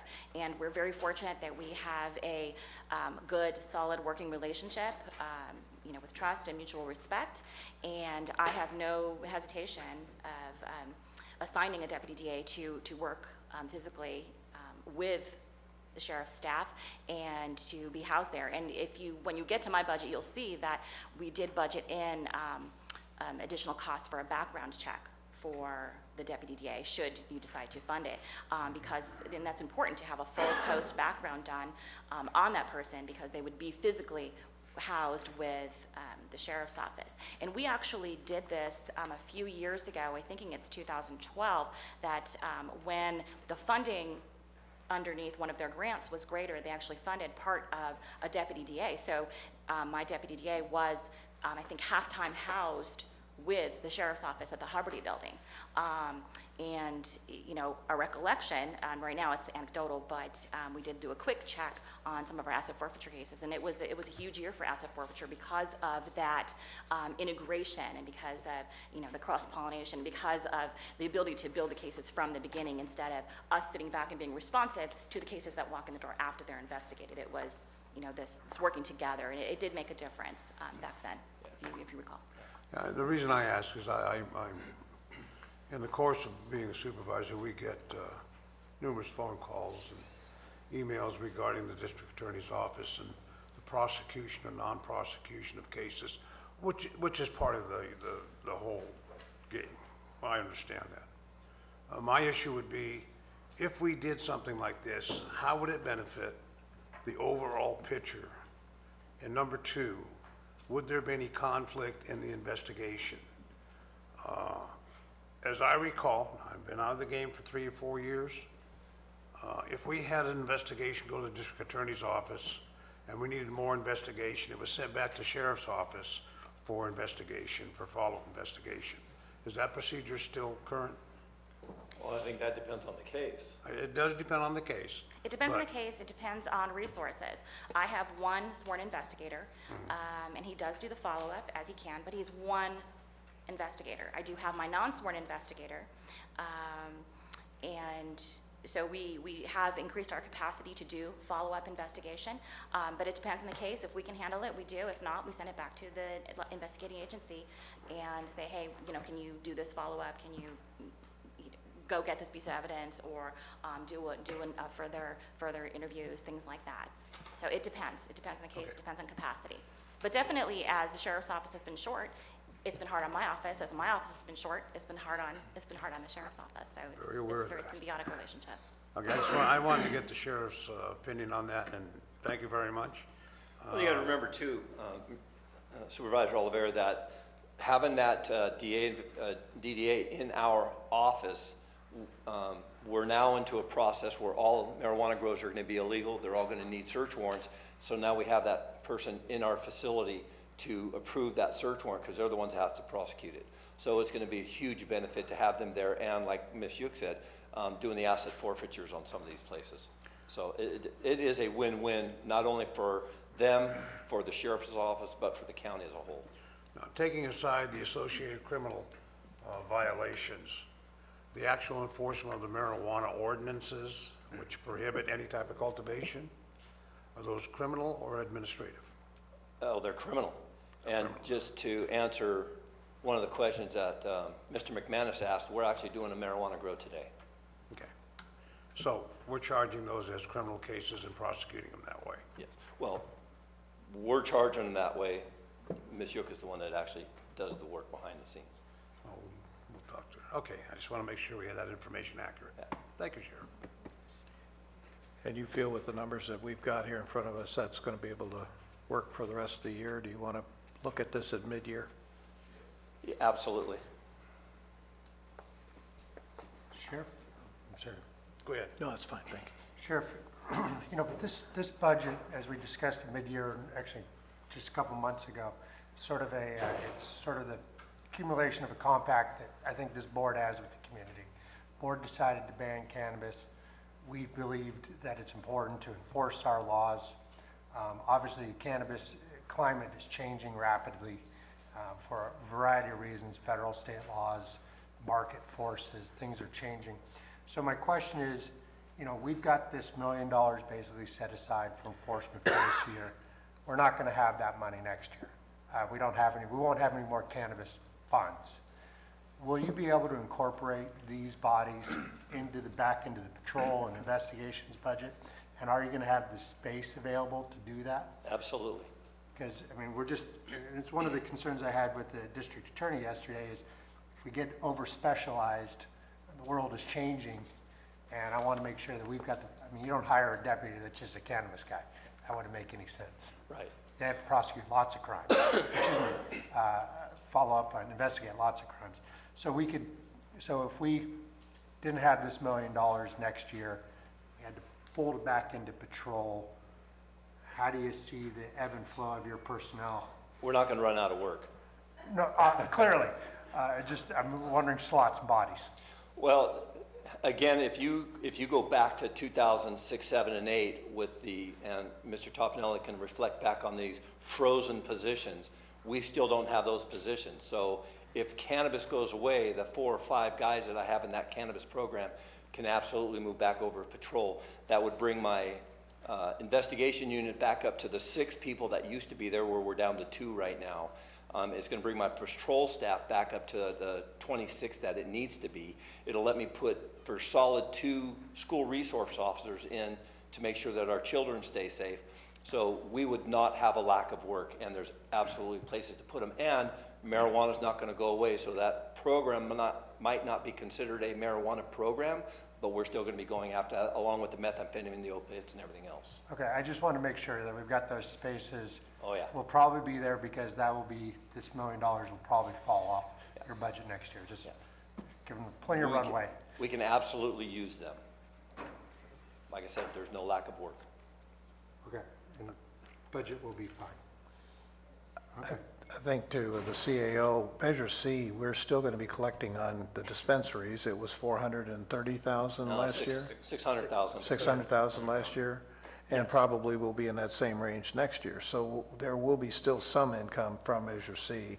Yes, I agree. That would, something that we would expect to continue based on the current dispensaries. And we could, I mean, the board could decide whether or not to use that as an offset to continue with something as well in the future, but I just want to be sure that we're not cutting it all off. It's still a 90% reduction. Yeah. So.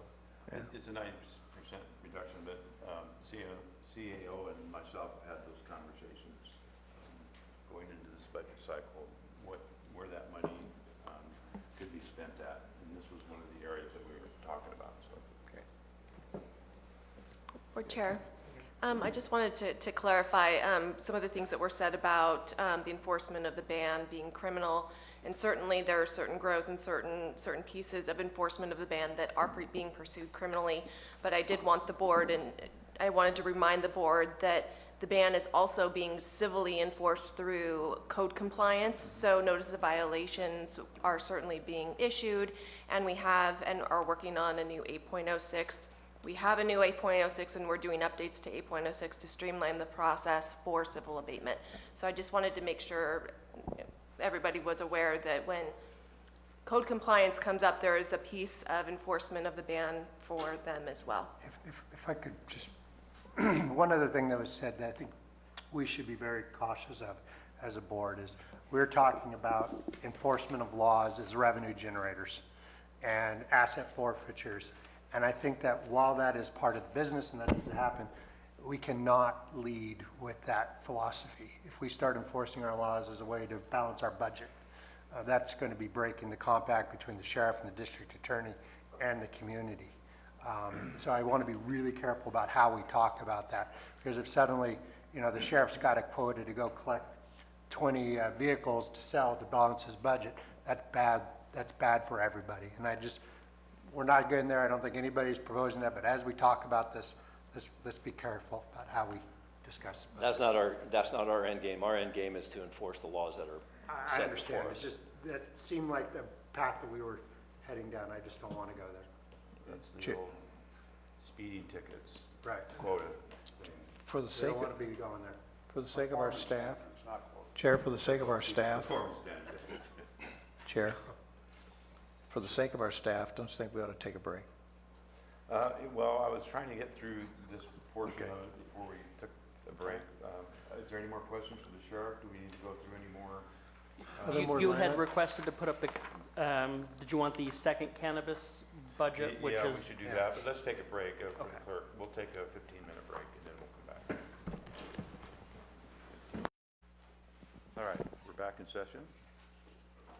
And we're going to the regulatory program, 101-00352, page 498 in our book.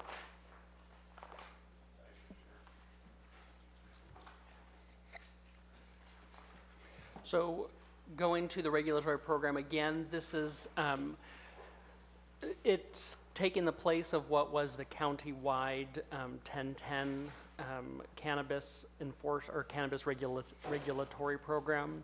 This one is specifically for the sheriff, and it's designed to capture kind of their portion of doing background checks for the personal grows and probably also dispensaries or anything else that relates to what is still covered under any, you know, either state or local regulatory law. So it kind of is reflecting the time spent there.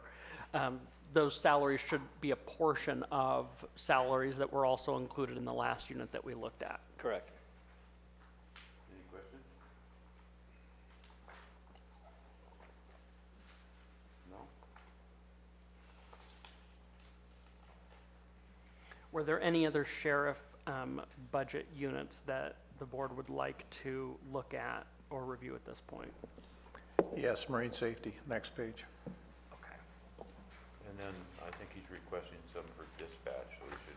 Oh, dispatch, yes, dispatch is another good one. Do Six you want for marine page, safety marine first? safety. Marine safety is. Right, yeah. Is the one right after the regulatory? 501. So the next page? 501. And that does reflect an addition of those 5 divers that the sheriff discussed in their presentation. And really that comes in as that special, well, I guess this isn't showing special assignment pay as much. It's showing it as your salaries that are being added to the unit itself. And that's MOU. There's no added positions to that.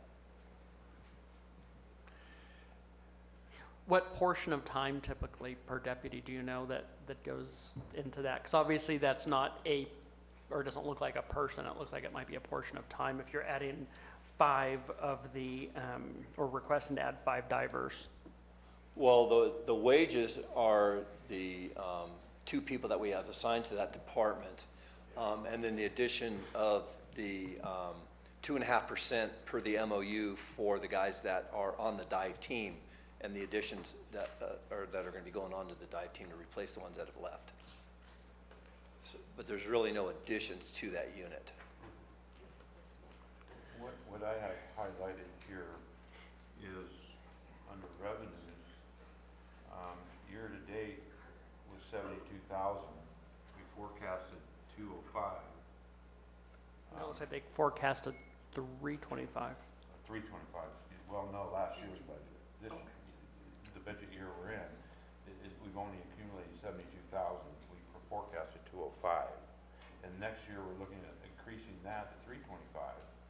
But yet we're only at less than half of total revenues this year. So right now, the state's really slow in paying. We just got 2 deposits in. We have 1 other claim, and they're very, very slow on all of my programs. I've heard they got a new system, and they're struggling with it. So That's the reality. So you'll actually see the revenues come in as a accounts receivable in year-end close. So we probably will get really close to that measure in terms of the revenue collected in. For next year, that inflated amount you're seeing as revenue includes $125,000, which would be for the boat in the event that we're successful in getting it from the state. Otherwise, it would be fairly flat. Okay, but we will be ending this budget cycle in about 2.5 weeks. Ms. You're Gomes, assuming that the full amount of 205 is going to be accumulated between now and the 30th? Ms. Gomes from the auditor's office just told me some funds came in this week that's not reflected on your That's not Okay. okay. All right. And there's one more claim outstanding and then one more to be filed. How much of this is general fund? Is that 30,000? Yeah, I mean, you could, assuming all revenue comes in, you can look at, here's the revenue that they're projecting. And then there's your total expenses, the fallout, $222,962. On CAO recommended, it's $188,000 Of general fund dollars? of general fund dollars.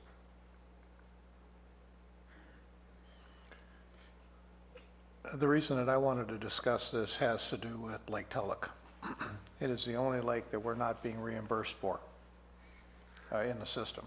I know we do expend a lot of time down there, and we have had accidents and deaths on that lake. I would like to, at some point, bring back in a future discussion how we can gain reimbursement. Maybe it's through a shared or joint agreement with Tuolumne County and Tridam. But I do believe that all of the lakes that we operate on, especially that one being a JPA lake, there should be some form of reimbursement. I don't know how much exact time that we spend on that lake with our Marine Safety Patrol, but I see them down there a lot. And I'm very appreciative that they're there. But it's at an expense to the taxpayers of Calaveras County to do it. I would agree that, I know that Captain Macedo sat with a meeting regarding that lake. All the lakes that we have in the county, we are paid to be on other than Lake Tulloch at this point in time. And that's something we can absolutely look into and probably should be. I see with the amount of, I don't know the exact numbers, but we could almost get this close to a wash if we truly got them to reimburse for the time that we spent there, for the time that the Tuolumne County Sheriff's Department spends there with marine safety. And it also steps into the fire districts who are also there and doing services on those lakes. And there's no money being brought back into our area for the expenditures that we do there.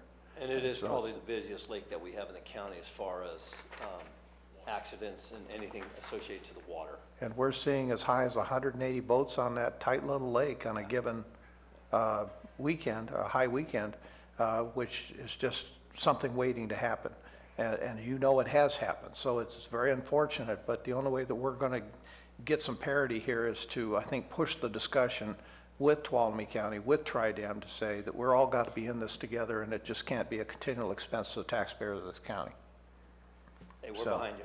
That's my point for pulling it. Yeah. Sheriff, we have 9 bodies of water in the county? 5. We have 5? Yeah. 5 on Marine Patrol? Yeah, you've got Comanche, Hogan, Tulloch, Maloney's, Pardee. and Pardee. Well, we don't cover Pardee at all. Yeah. Pardee is, Yeah, we don't cover Pardee at all. It's actually not in our county, that's all Eminor. Okay. As far as them patrolling it, we don't cover that at all. So we actually have the 4. Yeah, but there's no activities other than fishing allowed. Correct. So, And again, we don't deal with it at all in any aspect. and just for clarity, we have 1 Marine Patrol officer or deputy. Technically, we have 2. We have a sergeant and a deputy. So basically, he'll take the truck out, tow the boat, and cover those 5 lakes.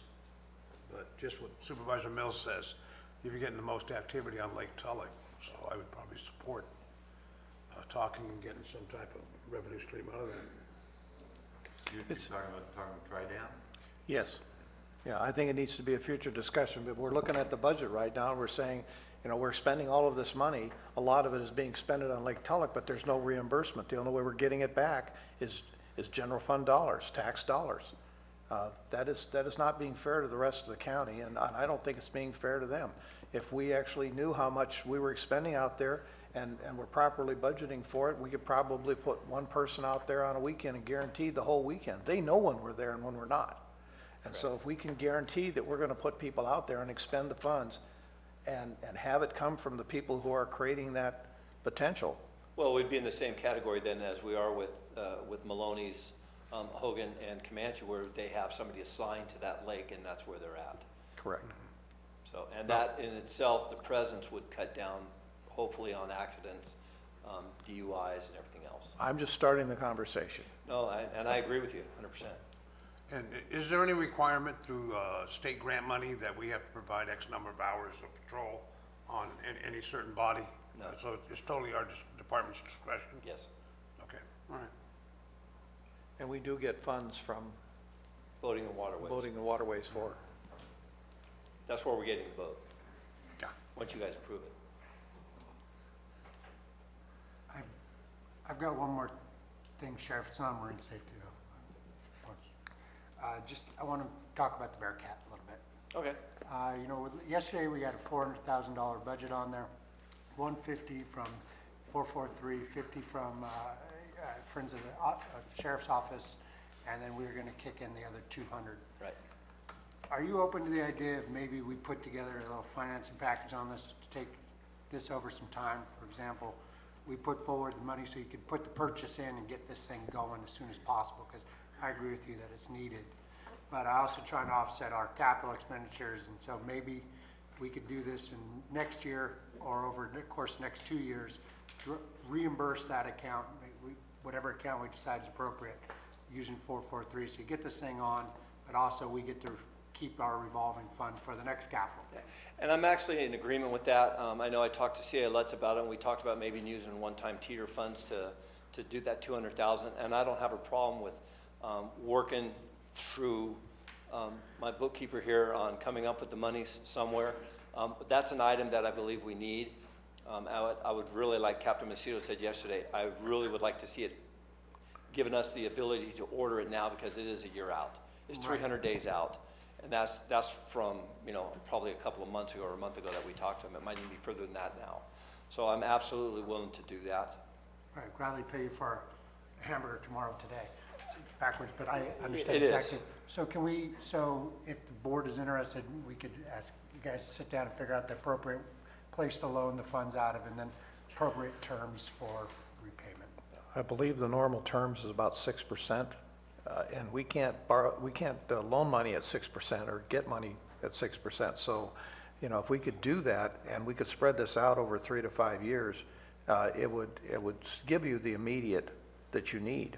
But it also is a capital project. It's a capital. To be clear, the only rate we could really charge would be the Treasury return rate. Okay, and that's that would fine, be but what that's we'd- still, Yeah.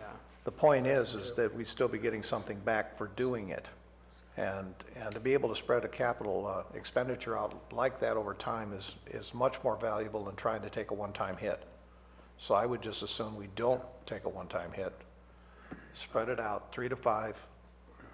Sheriff, just for clarity, when we order this piece of equipment, is it payment up front in full, or No. is there a deposit, or? No, there's nothing required but a PO to get the ball rolling, and we pay for it on delivery. So I think if we're going to do something like this, maybe we put a committee together so that we can figure out how we want to do this. And it's going to take a year to build, but from the It's time going to of take a order, year to right? build from the time they get the PO. You're willing to put up 150,000 AB 443 funds for it, and Fosco is willing to put up 50,000. Yes, sir. So that's $200,000. You're asking the county for $200,000. Yes, sir. Teeter funds is set up for capital things just like this project or funding of these type of projects. Right. It's $200,000. We haven't tapped into teeter funds last year. We're not looking to tap into it this year. I don't see why we just can't get it done. and this loan and paying back and so forth, we're not taking a big hit. And those funds are set up for this type of thing. I would just like to say, get it done, go forward out of Teeter Fund for $200,000. You put up the $200,000 through AB 443 and Fosco, and let's just get it done and get it ordered and forget all this other stuff. That's what I would like to do. Paying back and loan and charging, it just doesn't. The only piece I would add to that, in this budget, we don't have use of teeter funds, as you say. When our final space recommendations come back, as we had talked about, there is a proposal to use a good amount of those teeter funds. 1.35, I saw it, and when we got to teeter funds going through there, I was gonna go through that. Okay. And I saw that there is appropriations that you have in your budget. Yeah, part of that is, a portion of that now reflecting what we talked about. There's a proposal for more if we decide to move forward with the district attorney's building when that recommendation comes back to the board. And I'm aware that that was, and just so people understand, a lot of what he's talking about has to do with tearing down the old jail, removing it, and putting something in its place. And we were discussing putting the DA, building some type of building there for the DA to move into. That's when we get to that, to the teeter fund that he's talking about. But we're talking about $200,000 here. That expenditure that's going to be ongoing, it won't be all encompassed, I don't think, all within 1 year. So instead of this loan thing, I'm in favor of it, and it depends on what the board you get the votes for. I would just give you the money, let's get on and get done. And Well, again, it's not money that's going to be expended right now. It's a year out. It's a year out, so. Yeah. So I agree, we ought to just get this done. However, we started off this conversation trying to find a way to reduce things a little bit more. And so this allows us to slope that out in the out years. I don't intend to charge the sheriff's office interest. But I just was thinking, okay, if we took a little bit here, and we spread it out, how would that take care of our slope in the next year? And maybe that's something the CAO can work out. But I think there seems to be some agreement, we're gonna get you the vehicle. We just have to figure out that piece. And I'm not talking about a long-term thing, just because you don't have to pay till delivery, so you have a little bit of time. We could just smooth it out. Again, my goal was just to get it ordered, because I don't want to be a year out, and then that's going to put us another year out. Right. The fact was, I wanted to try and get it ordered this year, so that it has it. I've got, basically have $200,000 sitting there ready to go out of AB 443 and Fosco. And if you folks come up with the other 200,000, again, that's not money that was going to have to be expended until next year. And really commend Fosca for helping out. It's not That's pretty- Fosco, it's the community. The community is the ones that donate to Fosco, so the community is the ones that we got to support on Yeah, that. thank them. Absolutely. Pretty awesome. Yeah, I think you have support to get the ball rolling here. I just want to be sure that we always stay within that 3% goal Right. on our budget, so we don't, because individually, they don't sound like a lot of dollars, but when you start adding them all up, all of a sudden, you're way outside your number and wondering what happened. So I just want the board to be cognizant that 3% is not a big number when you're talking even $160 million. And that we need to be very careful about the little pieces that make that happen. And that's a suggestion of forming the committee so we can figure it out. Thank you. I would agree. is that it for Marine? Yes, sir. Yeah. You want to look at dispatch? He's asking for one additional Page? page 495. And on dispatch, I might remind you that customer service representatives at CCWD are paid more than your dispatch operators. That's okay, weed eaters are paid more than my deputies, so it's all relative. Not to throw any bones out there, but. So for Let's move on. dispatch unit 1010-0330, and did you guys get a page number? 496. 494 and 495. 494. So you can see revenue prior year to this next year, small increase, not not significant. And part of that's the charges for services, the contracts for other, for providing dispatch services to some of the local organizations. And then it looks like whatever the state, I don't know what the state increase is. Perhaps Maria wants to speak to what that might be. Certainly. The state is giving us a one-time increment of funds that comes from the 911 services. You know how in your phone bill you see the little extra amounts that 911 charges. Those funds are given to us as a one-time fee that need to be expended by May 31st of 2019. We have opted to collaborate with IT for the funds to be used as a collaborative effort for GIS. The reimbursement for those funds will come in through this fund, but will be a collaboration expense with GIS. So you'll see a matching outgoing fund of approximately $45,000. You may not be able to see it on a standalone basis. There's 45,000. There it is, right there. Thank you. Thank you for pointing that out. So that's the outgoing funds that we'll be collaborating with IT on to enhance GIS. It'll be a project that we're working on. If Stan's here, you could expand on that. And the little bit of extra revenue, if we go back up to the top, is for reimbursement for our logging system, which we keep, which is a dictating system for 911 calls. And then on the personnel requests, they have prior year 1.532, the new number 1.747. Now this request includes, they had originally requested one dispatcher. It includes, I'm sorry, two dispatchers. It includes one dispatcher plus all of the MOU changes that were calculated. Can I just quickly address the collaboration with GIS and why that we're sharing those funds and working with them? Most of you know Calaveras County has some serious challenges when it comes to addressing, and that addressing correlates back to planning and maybe poor planning back in the earlier days. So when a 911 call comes in, we have a screen that's populated with an address. That address is not always accurate. We have a dispatcher that's assigned to work with AT&T to correct that, but there's an overlay with mapping. We do get reimbursed for that work. When we are thin and understaffed, that person can't dedicate time to that particular work. When we have a sufficient amount of staffing, we can have somebody working on that, and there is the need due to a lot of things becoming digitally mapped to work with GIS. So we saw this opportunity as a funding opportunity to fix a really long ongoing problem within Calaveras County with people naming their own roads, naming their own addresses, refusing to comply with building and planning, just some general lawlessness that's occurred over the years. And it does have an impact when you have a fire truck, an ambulance, a sheriff's deputy trying to find a house that's not marked on the wrong road or utilizing a different road name. So I even know County Council was working with planning for a while to try and resolve this. This is a problem. It's an emergency response time problem, so that's where we're headed. Well, I think part of the problem is too, and I was in GIS the other day, is we're not required to name a road. Stan, you may help with this. We're not required to name a road until at least there's 3 residents on that road. Is that correct?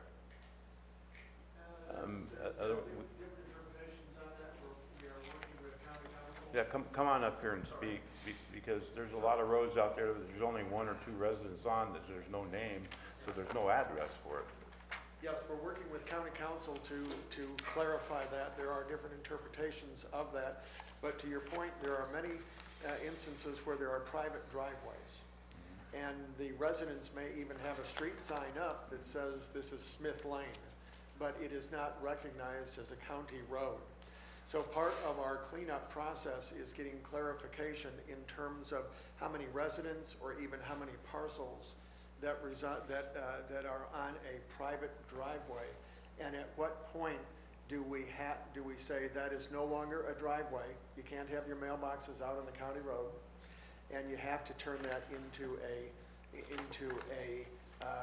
road. It would still be privately maintained, but it would at least be a road that we would address on. So we are working with county council so that we can really define exactly what that is, and then we can proceed. And I think to where you're going with that, there will be many addresses in the county that will then change where it really should be a road and people are treating it as a driveway.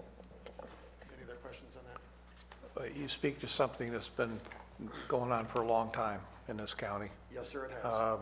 You know, we used to carry on the fire engines run books, but they were really good for us. What about an out-of-county resource? Right. They have no idea where these places are. We had an example that happened down in Diamond 20 last year with a bridge being out. Out-of-county resources wasn't aware of it. We used to carry white paper plates and rocks. Throw a white paper plate on the ground, throw a rock on it, turn left at the paper plate. I mean, it really got that to that degree in some of these more remote areas of our county.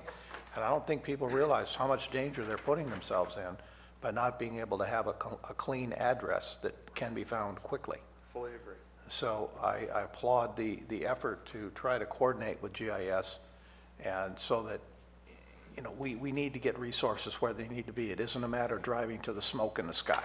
Right. And that's kind of like we've had to do with some of these places. Right. So, And as Captain was discussing, we will be continuing to work with the Sheriff's Office in terms of the best way to utilize those funds so that we can take on some of these addressing questions. is that a layer then that the fire districts could appropriate for emergency response? I'm sorry. If we establish a layer in GIS, is that something that the fire districts could appropriate for emergency response that they could add into their Yes. systems? Yes. Okay. We should remember that under the cannabis budget, when we got all the updated imagery, we made that available to our fire departments and public safety. So I know, Central Fires developed some maps and worked with GIS. Oh, they're going to start phase 2 of that, by the way. Yeah, I know. Which is great. Thanks, Dan. Thanks, Sam. So if I might ask, CEO Lutz, what is our, I'm assuming we're done with most of these items here for the sheriff, what is the aggregate increase in budget? I do have one more question on I got a dispatch. couple questions on dispatch also. Okay. Supervisor Oliveri, I'll be short. For purposes of clarity, Sheriff, could you describe how many dispatchers we have on duty and what basically, in a 2-second description, what they do, the individual station? Well, typically, we have 2 dispatchers on duty at one time. One of them dispatches medical and receives calls from 911 and fire. The other one dispatches our deputies, along with paperwork, checking on search warrant, or not search warrants, but warrants for individuals when deputies call in. They have a multitude of things that they do. So you're basically, in a nutshell, they answer the complaint phone coming in, keep track of our resources, our deputies. Right. They handle fire response calls. And ambulance. They handle ambulance calls, and any calls that comes in from CHP 911 calls, or they come right to our office. It depends on where they're called from. All landlines come to us. Some cell phones go to us, but most of the cell phones go to CHP. And then they get that transfer. And then we still have to dispatch. So 2 stations handle that. Correct. That's Exactly. handled normally Well, by here's 4 positions. Here's the problem. You and I are sitting in dispatch, and I need to use the restroom. That leaves you to do everything. Or if I need to take a lunch break, I can't. Understand. So Been there, done it's an that. issue. And that's why I was asking for the 2 positions. Again, right now, I think I have 11 dispatchers to run 24/7. We have, I think, 1 extra hire right now. So they're working a lot of overtime themselves. Okay. And again, the cost reflects, some of that is from the MOU, the raises that they got, but we need more dispatchers. That's why I'm going to stand hard on the 2. What's our attrition rate? Actually, dispatchers isn't real bad. We do have some people that leave. We had one that went to Tuolumne County. We actually stole one back from Amador County the other day. But we don't lose a lot of dispatchers. I have one that's retiring. So it's the attrition for people leaving dispatch is not too bad. Thank you, Sheriff. Sure. do we have any vacant positions now? I believe right now I have 1 vacant position. in dispatch. And two in the training program. 2 vacancies in the training? No, program? we Or have you two in that the are training right now with 1 vacant position. And So- I'd like to bring 2 more on. So line item 5271, which is professional and specialized services. We're asking for, I know it's a minimal amount, 8,000, but we didn't use any, previously had $1,100 last year. But previously we didn't even have any in the budget. So what's I'm not sure what professional and specialized services. 5271? So 7,500 of that is for a data logger, and it's, I believe, the software for that particular data logger. And if I could just step back on the dispatcher's duties. So all those phone calls, everything they type, everything they do is logged, and it's discoverable in a criminal case. It's also discoverable in civil suits, and we do get a lot of our communications subpoenaed as it relates to civil matters. So we have to have essentially an up-to-date data logging system that records our radio traffic, records our phone traffic, and records everything that's being typed into the machines. So there's software associated with that data logger that needs to be upgraded. And in addition, we have a system, and the dispatchers don't just dispatch, they do a lot of records-related stuff, in so much as if a deputy's out on the street and they need photographs to show a victim, a 6-pack of photographs, that dispatcher can actually log into our system and send them some photographs so somebody can show like a photo lineup for something. When we have a person go missing, whether it's a child or an adult, and we had an adult go missing a couple weeks ago, that dispatcher actually builds the flyer for the silver alert, which goes out statewide. We go through CHP to get it disseminated, but they do a lot of manufacturing of small emergency type records on the fly, so to speak, for staff. And so they basically need the tools, and that's where the sheriff's coming in with the additional staff. It's not just talking on the radio and taking calls on the phone and typing. There's a lot of little duties that they do. Other larger agencies, they just have call takers, and that's all they do is take calls on the phone. Then they have separate people that just talk on the radio, that's all they do. And then they have a whole other records dispatch component that checks warrants and does all the things I just spoke to you about. Okay, thank you. Any other questions? If I may, and I know Supervisor Garamendi had asked kind of what's the total. What I brought up is in your budget under the county funds overview, under general funded departments, you can see that breakdown. It's page 41. Is it page 41 in your book too? Okay. So page 41 in your book will show you the breakdown of the differences on the sheriff's units. I apologize, obviously too many decimals were put in here to drop that piece off. This is for all of the public safety programs. The sheriff amount, when you look at the differences, was an increase in general fund of $2.364 million is where they're currently at. What is that as a percentage over last year? Percentage over last year? What's the aggregate increase to the sheriff's budget? 9%. 9%? 9.6, I believe. It's on the right-hand column on the page. Yeah, you can see on this area where you're showing your percent increases by each of the units that had information. If it had 0 amounts, that's obviously not going to calculate a percentage. But you can see that increases. 9.16.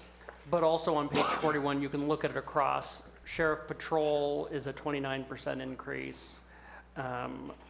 The jail, 18%. Marine Safety, 88%. And then dispatch, 13%. You can see the percentages by each of those units.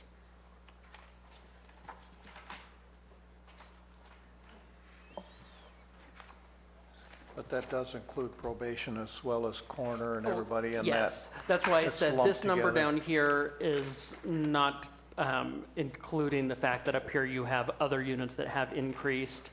As I mentioned today, this number looks good for probation, but it's actually incorrect. That's one of our understated pieces. So that number is going to change from a negative to a positive number for probation's ask of the general fund. Well, won't that affect your final number at the bottom down there That then? will. Yes, it will. Yeah, can you scroll down and that number to the right, Supervisor, what is that number? Which Should be number? with highlighted. 13,030. That's 3. That's the difference between, So it is 3,029,64843. yeah, see, so what this sheet is doing is it's taking, here's the amount of appropriation, revenue, the difference between those two comes to how much general fund that is using. This shows what last year's, just this column was, the amount of general fund they're using, and then the difference between what they're asking this year versus what they asked last year to give you a percent change from prior year. How much general fund ask has changed from the prior year. Well, probation's going to kick another almost $1 million then into that number at the bottom, isn't it? No, probation will be kicking about 300, going back to what I had this morning. About 300? 305,000. Okay.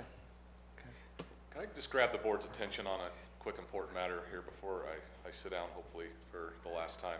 I mentioned I keep beating a dead horse on that salary savings that's being returned, and I'm going to mention that one more time. It was a little over 800,000. I'm looking at the Sheriff's Office total anticipated revenue for 18-19, Supervisor Garamendi, and it's anticipated that we're going to generate about $5.255 million. So that's up about $694,000 from last year. And the reason why I bring up the Sheriff's Office revenue of 5.2 plus the return of the 800 plus thousand, you're talking about $6 million in total. And the Sheriff's Office overall budget is $18 million. So we're looking at the Sheriff's Office, which is a non-fund generating department. We're not the building department. We're generating one for every $3 we're spending. I'd say that's damn good if you were to compare us to any other law enforcement agency in the neighborhood. That's abnormal, and it's not good for law enforcement management. I've spoken to you about that with grants and contracts being overburdened. But nevertheless, I'd ask you guys to not overlook that when you're deliberating today, the amount of revenue we're generating. And if I might, I know we had this discussion, and I am in disagreement in terms of, the board allocates general fund, the remaining general fund then comes back to be reappropriated next year. A suggestion that I could potentially put out there is if the sheriff is really concerned about losing those salary savings, that some counties have a public safety fund, that then you would be able to retain those savings, but then you'd be coming back to the board each year to ask for an allotment of general fund. So it then doesn't penalize you if you have vacant positions, but the expectation obviously is you're using all of your fund balance first, like the general fund would do, before the general fund is going to turn around and basically allocate the money that you need for what your requests are. That is a way to kind of, split down the middle of that to do something like a public safety fund. I would think very hard about that. Well, I think Before that's all you open jump for into that. Yeah, Supervisor Garamendi, that's all open for negotiations. The way that Sure. the CAO structured that is the way he's particularly familiar, but we could sit down and have a disagreement, or excuse me, a discussion, a little Freudian slip, a discussion about how to, Predetermined there? how that should lay out. And again, That might be a next year discussion. sure. I just would ask that you not overlook the revenue. Yeah, so noted. Well, we did 2.5 hours, we didn't cut a nickel off you, so. Not yet. We haven't. Well, you did in the sense that you pulled one dispatcher out of there and you pulled one correctional officer out of there. And Don't push it. Well, and I was going to say, to be clear, from what the sheriff presented yesterday and the CAO recommended, it is different. It's the two cannabis investigators, the one patrol investigator, Right. plus the dispatcher, plus the correctional officer that they were requesting above and beyond the 5 positions that were in my recommended budget. My nickels were based upon your recommendation, not upon the sheriff's ask. So you If that was the case, he took a big haircut, Sheriff. Yes, I did. driving home today, huh?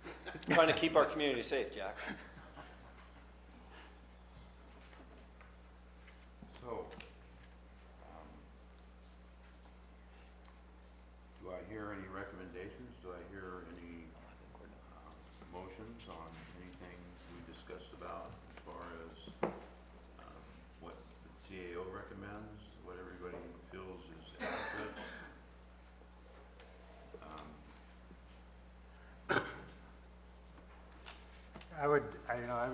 If we're taking a poll of the board to move forward, I think I would recommend I would be okay moving ahead with the CAO's recommendations. I think we have to leave this open till we get to the end and see how we total up, but. Well, I would be in agreement with that, and we will see where we're at when we come to final budget in September. And then again, we can also look when we get to midterm, if we're really leaking in the ship here, to make some rights and corrections to stop anything that we see is going to be taking us over a cliff, so. I likewise would support that. I think that there is going to be some adjustments when we get into our final budget. And I would also strongly suggest to the sheriff and his department that if you feel that things are going sideways, to let us know immediately so that we can step into it. Your department has to be one of the priority departments for the county. And I don't think anybody on this board doesn't take it seriously when you're making those requests. So as long as we're aware of what's going on and we can then we'll find our ways to make things happen. And we'll support you in whatever ways we can. I would concur with that decision and decision of the rest of the board on the poll. I do have one question. On your recommendations on this armored vehicle they were speaking of, is your recommendation to go forward with that? Or? That is not in my recommendation, so we would need to do that. But again, we could use Teeter on that piece. It won't impact, the bottom line number. I'd like to get that underway now and ask for the board to be polled to see whether or not there's a. Well, we can poll. Do you want to move forward? I'll start with Supervisor Mills. Oh, hang on. I think Madam Clerk has something? Oh, I'm sorry. I can't be heard? I'm sorry. Okay, I'm sorry. How's that? But I would ask the board to be polled on moving forward with the RFP now, and knowing that it won't be something that'll be subject to funding, and that you'll develop some type of a working group to facilitate making that happen. Absolutely. I'll absolutely make that happen. Okay. Okay. So Supervisor Mills, yes. Olvera? In agreement. Supervisor Garamendi? Yeah, this whole budget's making me nervous in my stomach because I think we're not, but I don't know how not to do these things. We have to do it for the community. We'll be squirming a lot by the end. Yeah, I'm on board. So am I. So you have a 4-0-1 to move forward. I'm looking for a motion then to accept the CAO's recommendations on the sheriff budget. So moved. I would second it. I have a motion by Supervisor Oliveira, a second. To be clear, that this would just be polling at this point. We don't send. We don't make Yeah. much. Well, you're right. This would be I withdraw polling. them. I I'm sorry. withdraw You're the right. motion. Exactly right. Until next, you're right. Till next week. Yeah, until next week, we come to So yes, Do a poll. poll? Yes. Yes. Supervisor Oliveira? Yes. Supervisor Garamendi? Yes. And I'm a yes also. Sorry. You go back to work. You guys were quick. Moving on down. Okay, moving on. Good catch. Thank you.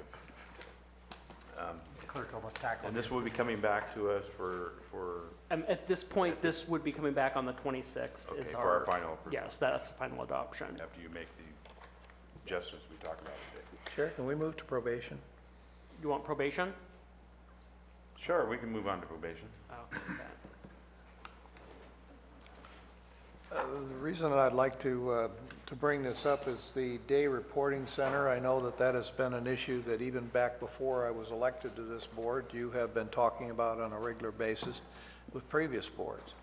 I know there are some complications to making that happen, and I think that we need to hear from you as to whether or not this needs to be something that we begin a discussion about towards developing some political will to making it happen.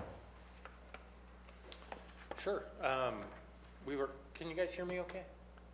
Yeah. Is it the projection okay? I always feel like I'm so far away from the microphone. We gotta, You're kind of tall, Sam. yeah. Grab that one over there. You expect a response out of that, right? Just, a quick history. So our AB 109 funds, which what we're discussing really is about the building Yes. that we're in. Sam Lee, Chief Probation Officer, I keep forgetting that. So the AB 109 funds that we have reserves for, going back to 2014 when I was appointed, we were down around 800,000 in reserves. We've been pretty conservative, and I should add in, even though it's a separate budget, my other dedicated funds will be the SB 678 reserves. We're at 0, and the 109 reserves were about 800,000 at the start of 2014. Today, through some luck, some planning, some bad luck of not being able to fill positions, that has increased to where, again, it's a moving target, like Captain Macedo often says. It's a moving target, but roughly at the end of this fiscal year, we're closer to $2.5 million in the AB 109 reserves, and closer to 600,000 in the SB 678 reserves.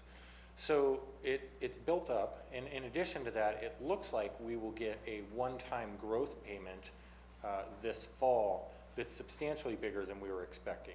And there's good reason for that. It has to do with the number of prison revocations, and it's kind of an incentive plan for how we did versus the rest of the state. And we happen to have one really good year.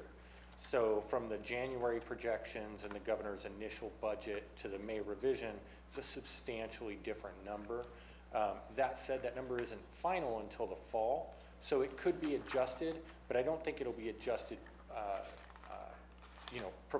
The proportions will stay the same. It's just a matter of whether the governor would change the overall number. So I'm expecting that our growth payment will be pretty large, much larger than we were expecting, which will build our reserves. So it's possible that by the end of the coming fiscal year, we could be closer to 3.3, 3.5 million at the end of the coming year. I'm figuring 3.5. What's that? I'm figuring 3.5. I've got it written down here. Yeah, it's tough. There's always new asks. There's new things going on. We've operated a lot, coming quite a bit under actuals.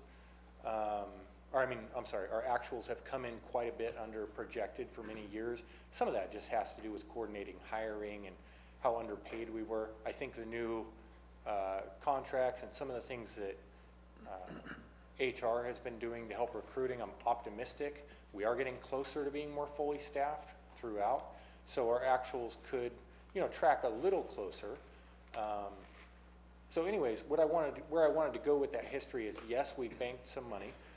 We're in a good position to at least start exploring whether we could use a small chunk of that reserves to address having a permanent building for a day reporting center / probation, some seed money. Complicating matters is we're in the Colombo building, in a lease there at least through 2022, I believe it is. So that lease is there, but you know how long it takes to get something moving, and especially if we're talking new construction, which I'd actually prefer to avoid if we can. And I'm very cautious about spending down the 109 reserves. Ideally we should be sitting, this is a little arbitrary, but I've polled other chiefs throughout the state, and I really think that 18 months of reserves is a good point to sit at. You get above 18 months, and I've got to come explain to you guys and frankly to the taxpayers why we're not spending it on services. We get under that, I get a little nervous in a drop, in a recession, or if for some reason things just go away, we need to have money banked up as Well, there is good news.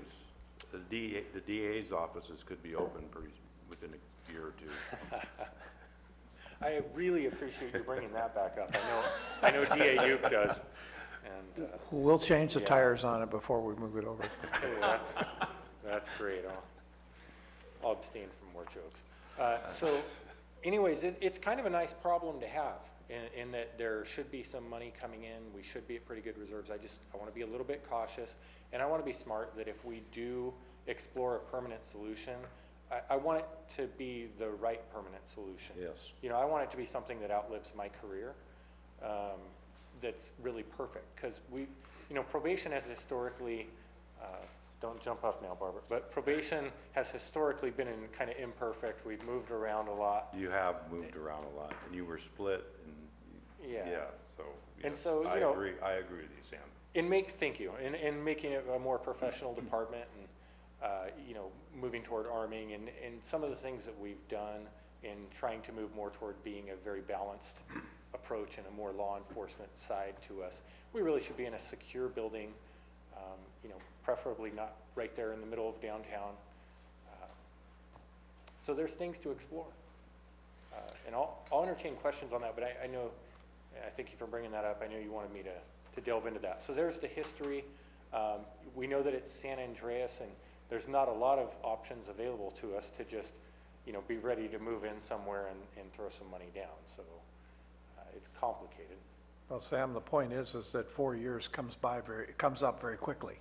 And so if we're not starting to think about what we want that to look like, or you want it to look like, it'll go right on by, and then we're left with trying to negotiate another lease somewhere. I would just assume, from my perspective, not be thinking in that direction, but be thinking now about space planning and how do we best fit you into a good situation. And we need to start thinking about that now, not when the lease is up. Well, I'm happy to work with any of you or admin or whoever the board so designates to help me with that, because I will definitely need a lot of support. And one of the only real mixed feeling I have about it, other than I want to be cautious about what we spend and not just go throw away a lot of money at a building. I don't think that's the intent of 109 monies. I don't think it's a great idea, but some seed money, is great. But the other thing I worry about is just how much it subtracts from the mission, because I know what a big overhaul it is to go try to get into renovating a building or building something new, and the amount of time it's going to take from a pretty limited administrative staff, from my team. So I would love to have as much, support from you guys, support from admin as I can get on. To that point too, part of the reason that my office has been bolstering our capital improvement project component within the office is for these purposes. We're having a similar conversation with HHSA, looking for, to Sam's point, takes a long time to relocate, whether it's build new or find something, because you still have to do typically remodel. And you also have to wait for leases that are set to expire, make sure that if you have co-located departments, those are the pieces that we're really trying to formalize and build process and long-term recommendations around within that unit, because it is needed. And working with the departments that do have those pots of money aside that can help to seed that, to fund a portion of it, and actually get us to a good long-term solution is important. Probation, HHSA are definitely high on our list once we have a final solution for the district attorney's building. I should mention, just for the members of the public that may be unaware, we are spending some general fund money on that building. So part of the idea here is, we have state reserve money that we can use to help change that for future years, so that we're not just paying general fund money for rent and leases for years on end, but rather we come up with a permanent solution and then again reduce the general fund reliance. When AB 109 came into existence, and Barbara was part of that group, and there was discussions on this data reporting center and the whole thing, and actually renovating the building and buying a building, and so it's been a long-standing thing going forward. Do you just by any chance, in your vision of a building, a square footage, are you looking, do you have any in mind of type, size-wise, square footage-wise that you would need? Yeah, it's going to depend on whether we have everybody under one roof, which would be my goal. That's one of my stated goals. So if we were, there's some laws and things we have to think about with regard to having juvenile probationers separate from adults and separate entrances, and, you know, they have to be out of sight, out of sound, and that kind of stuff. So it gets a little complicated by that on space, but just rough figure, probably about 6,000. About 6,000 square feet. Yeah, And that would include the daily reporting center? yeah. Yeah, okay. Of course, we'll always take more. Armory and all that, I guess. Armory, yeah, so. What's that? Armory. Yeah. So It could you'd be a little more than that, but that's roughly what we've looked Roughly, at. you're looking at the starting point around 6,000 square feet. Yeah, okay. That would be about 10,000 a month roughly. And, you know, Sam, I always like using state funds to be an anchor tenant. It's like Nordstrom's in a shopping mall. But because they keep paying well. Do you see that day reporting on this campus? I mean, how does it, you know your business, so yeah. what would be most effective for you? That's a good question. I think it depends. There are pros and cons. And I don't want to completely bog down your budget hearing, so I'm trying to weasel out of that answer. You know, there are pros and cons. There are good things about having it here.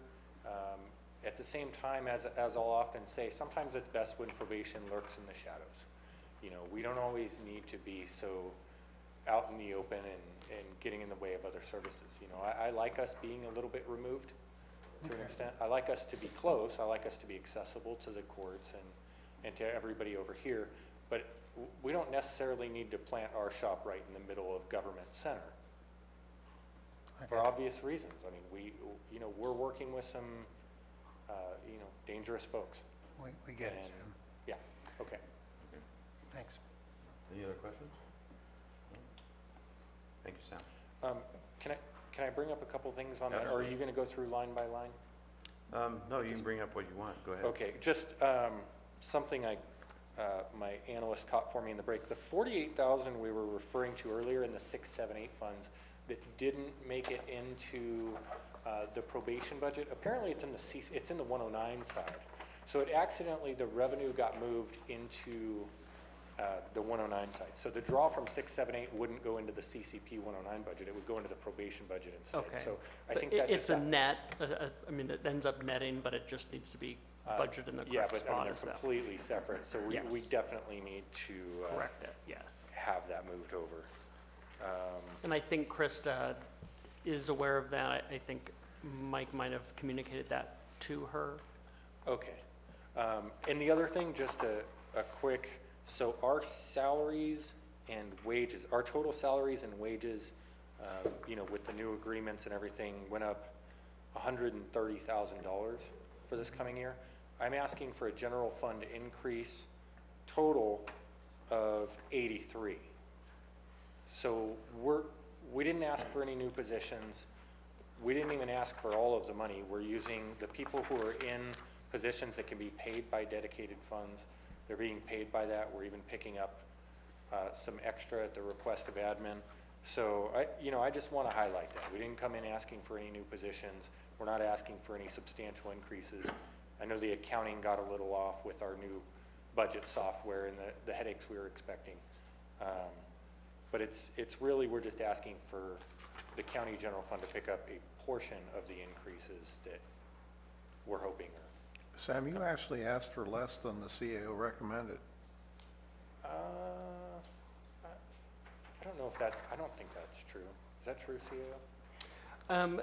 There are a few instances on here where departments were locked out of the system in the beginning of April, toward the beginning, it was about the beginning of the second week. There were a few things that we were working with them to correct when they were locked out that didn't get all updated. So what happened is it ended up, so basically department requested was a point in time snapshot. And if we made changes working with the department to clean up some things, there were instances when you did see that. It isn't as common, but there definitely are a handful of budgets where you actually saw what the CAO recommendation is being higher. And again, it was strictly because of us catching certain issues. Like if you look, the in the case of probation, when they input their budget on PERS, they shorted themselves too. They shorted themselves even more than we did. We just still missed the short. So one of those just discrepancies with the systems that we learned and that in the future we'll know to look out for. So there were a few instances like that where it differed. But you could clearly see it from prior year recommended to this year where they had a pretty significant reduction rather than an increase. Yeah. And you're controlling for the accounting issues that we have? Yes. Okay. Yeah, we don't need any new positions. We don't need any new requests at this time. We just need, more stability long-term and making sure that, hey, we've been consistent about not asking for more, and I just want that to be considered in the future. And one addition I will say, and HR will talk about this, you see here on 5001 salaries, we did increase the salaries because what HR also did is bringing forward recommendation for our unrepresented MOU. Our MOUs obviously dealt with represented in terms of people who are way outside of equity. HR went through and looked at our unrepresented classifications of which positions were outside of equity. We talked to each of those departments to say, hey, these positions we know are either being facing compaction because of the MOU increases, and I think in probation's case we had an issue where your supervisor was essentially going to be making as much as your assistant, or something similar to that. Judy could speak to what that issue was. My DPO 3s were only 3.9% less than my supervising probation officers. That was so it. To get the supervisors up to where they needed to be, then that also moved the assistant chief so that there wasn't compaction there. So we're talking about 3 positions, the assistant chief and my 2 supervisors getting caught up to where they're getting what's fair based on the union negotiated contracts. So HR has a number of actual equity changes where we knew classifications that are unrepresented were out.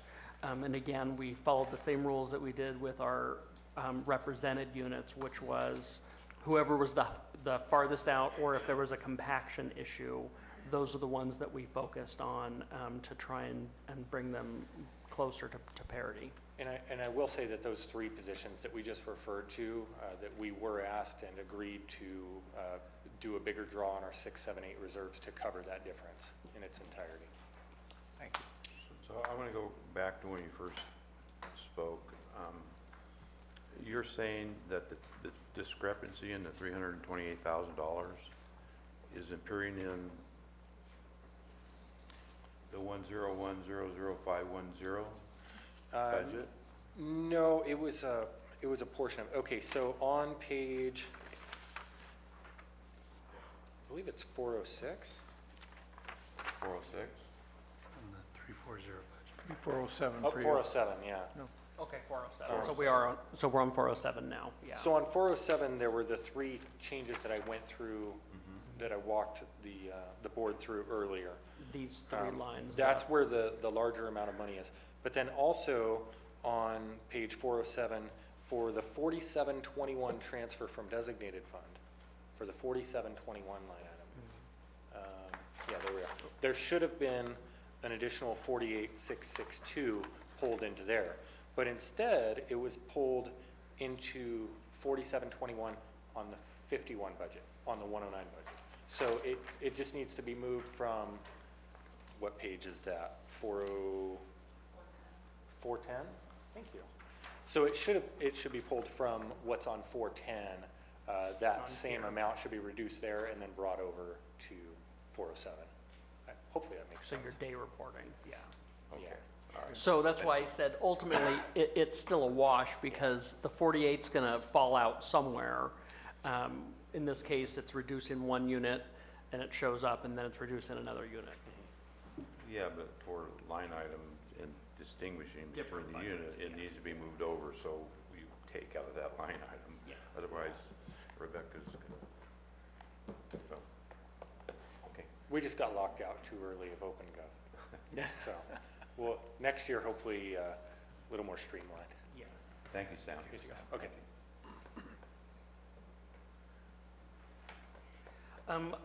I might suggest a next unit if we want to look at building and code, if we're done with probation. That's fine. Let's move on to building and code. He's here in the back. Oh, I'm sorry. The clerk just pointed out we are at 11:56. Do we want to break for lunch? Yeah, we need to break for lunch. You're saved. Time. And when we get done with building and code, we should go to assessor. Okay. So will we reconvene at 1:30? We will reconvene at 1:30.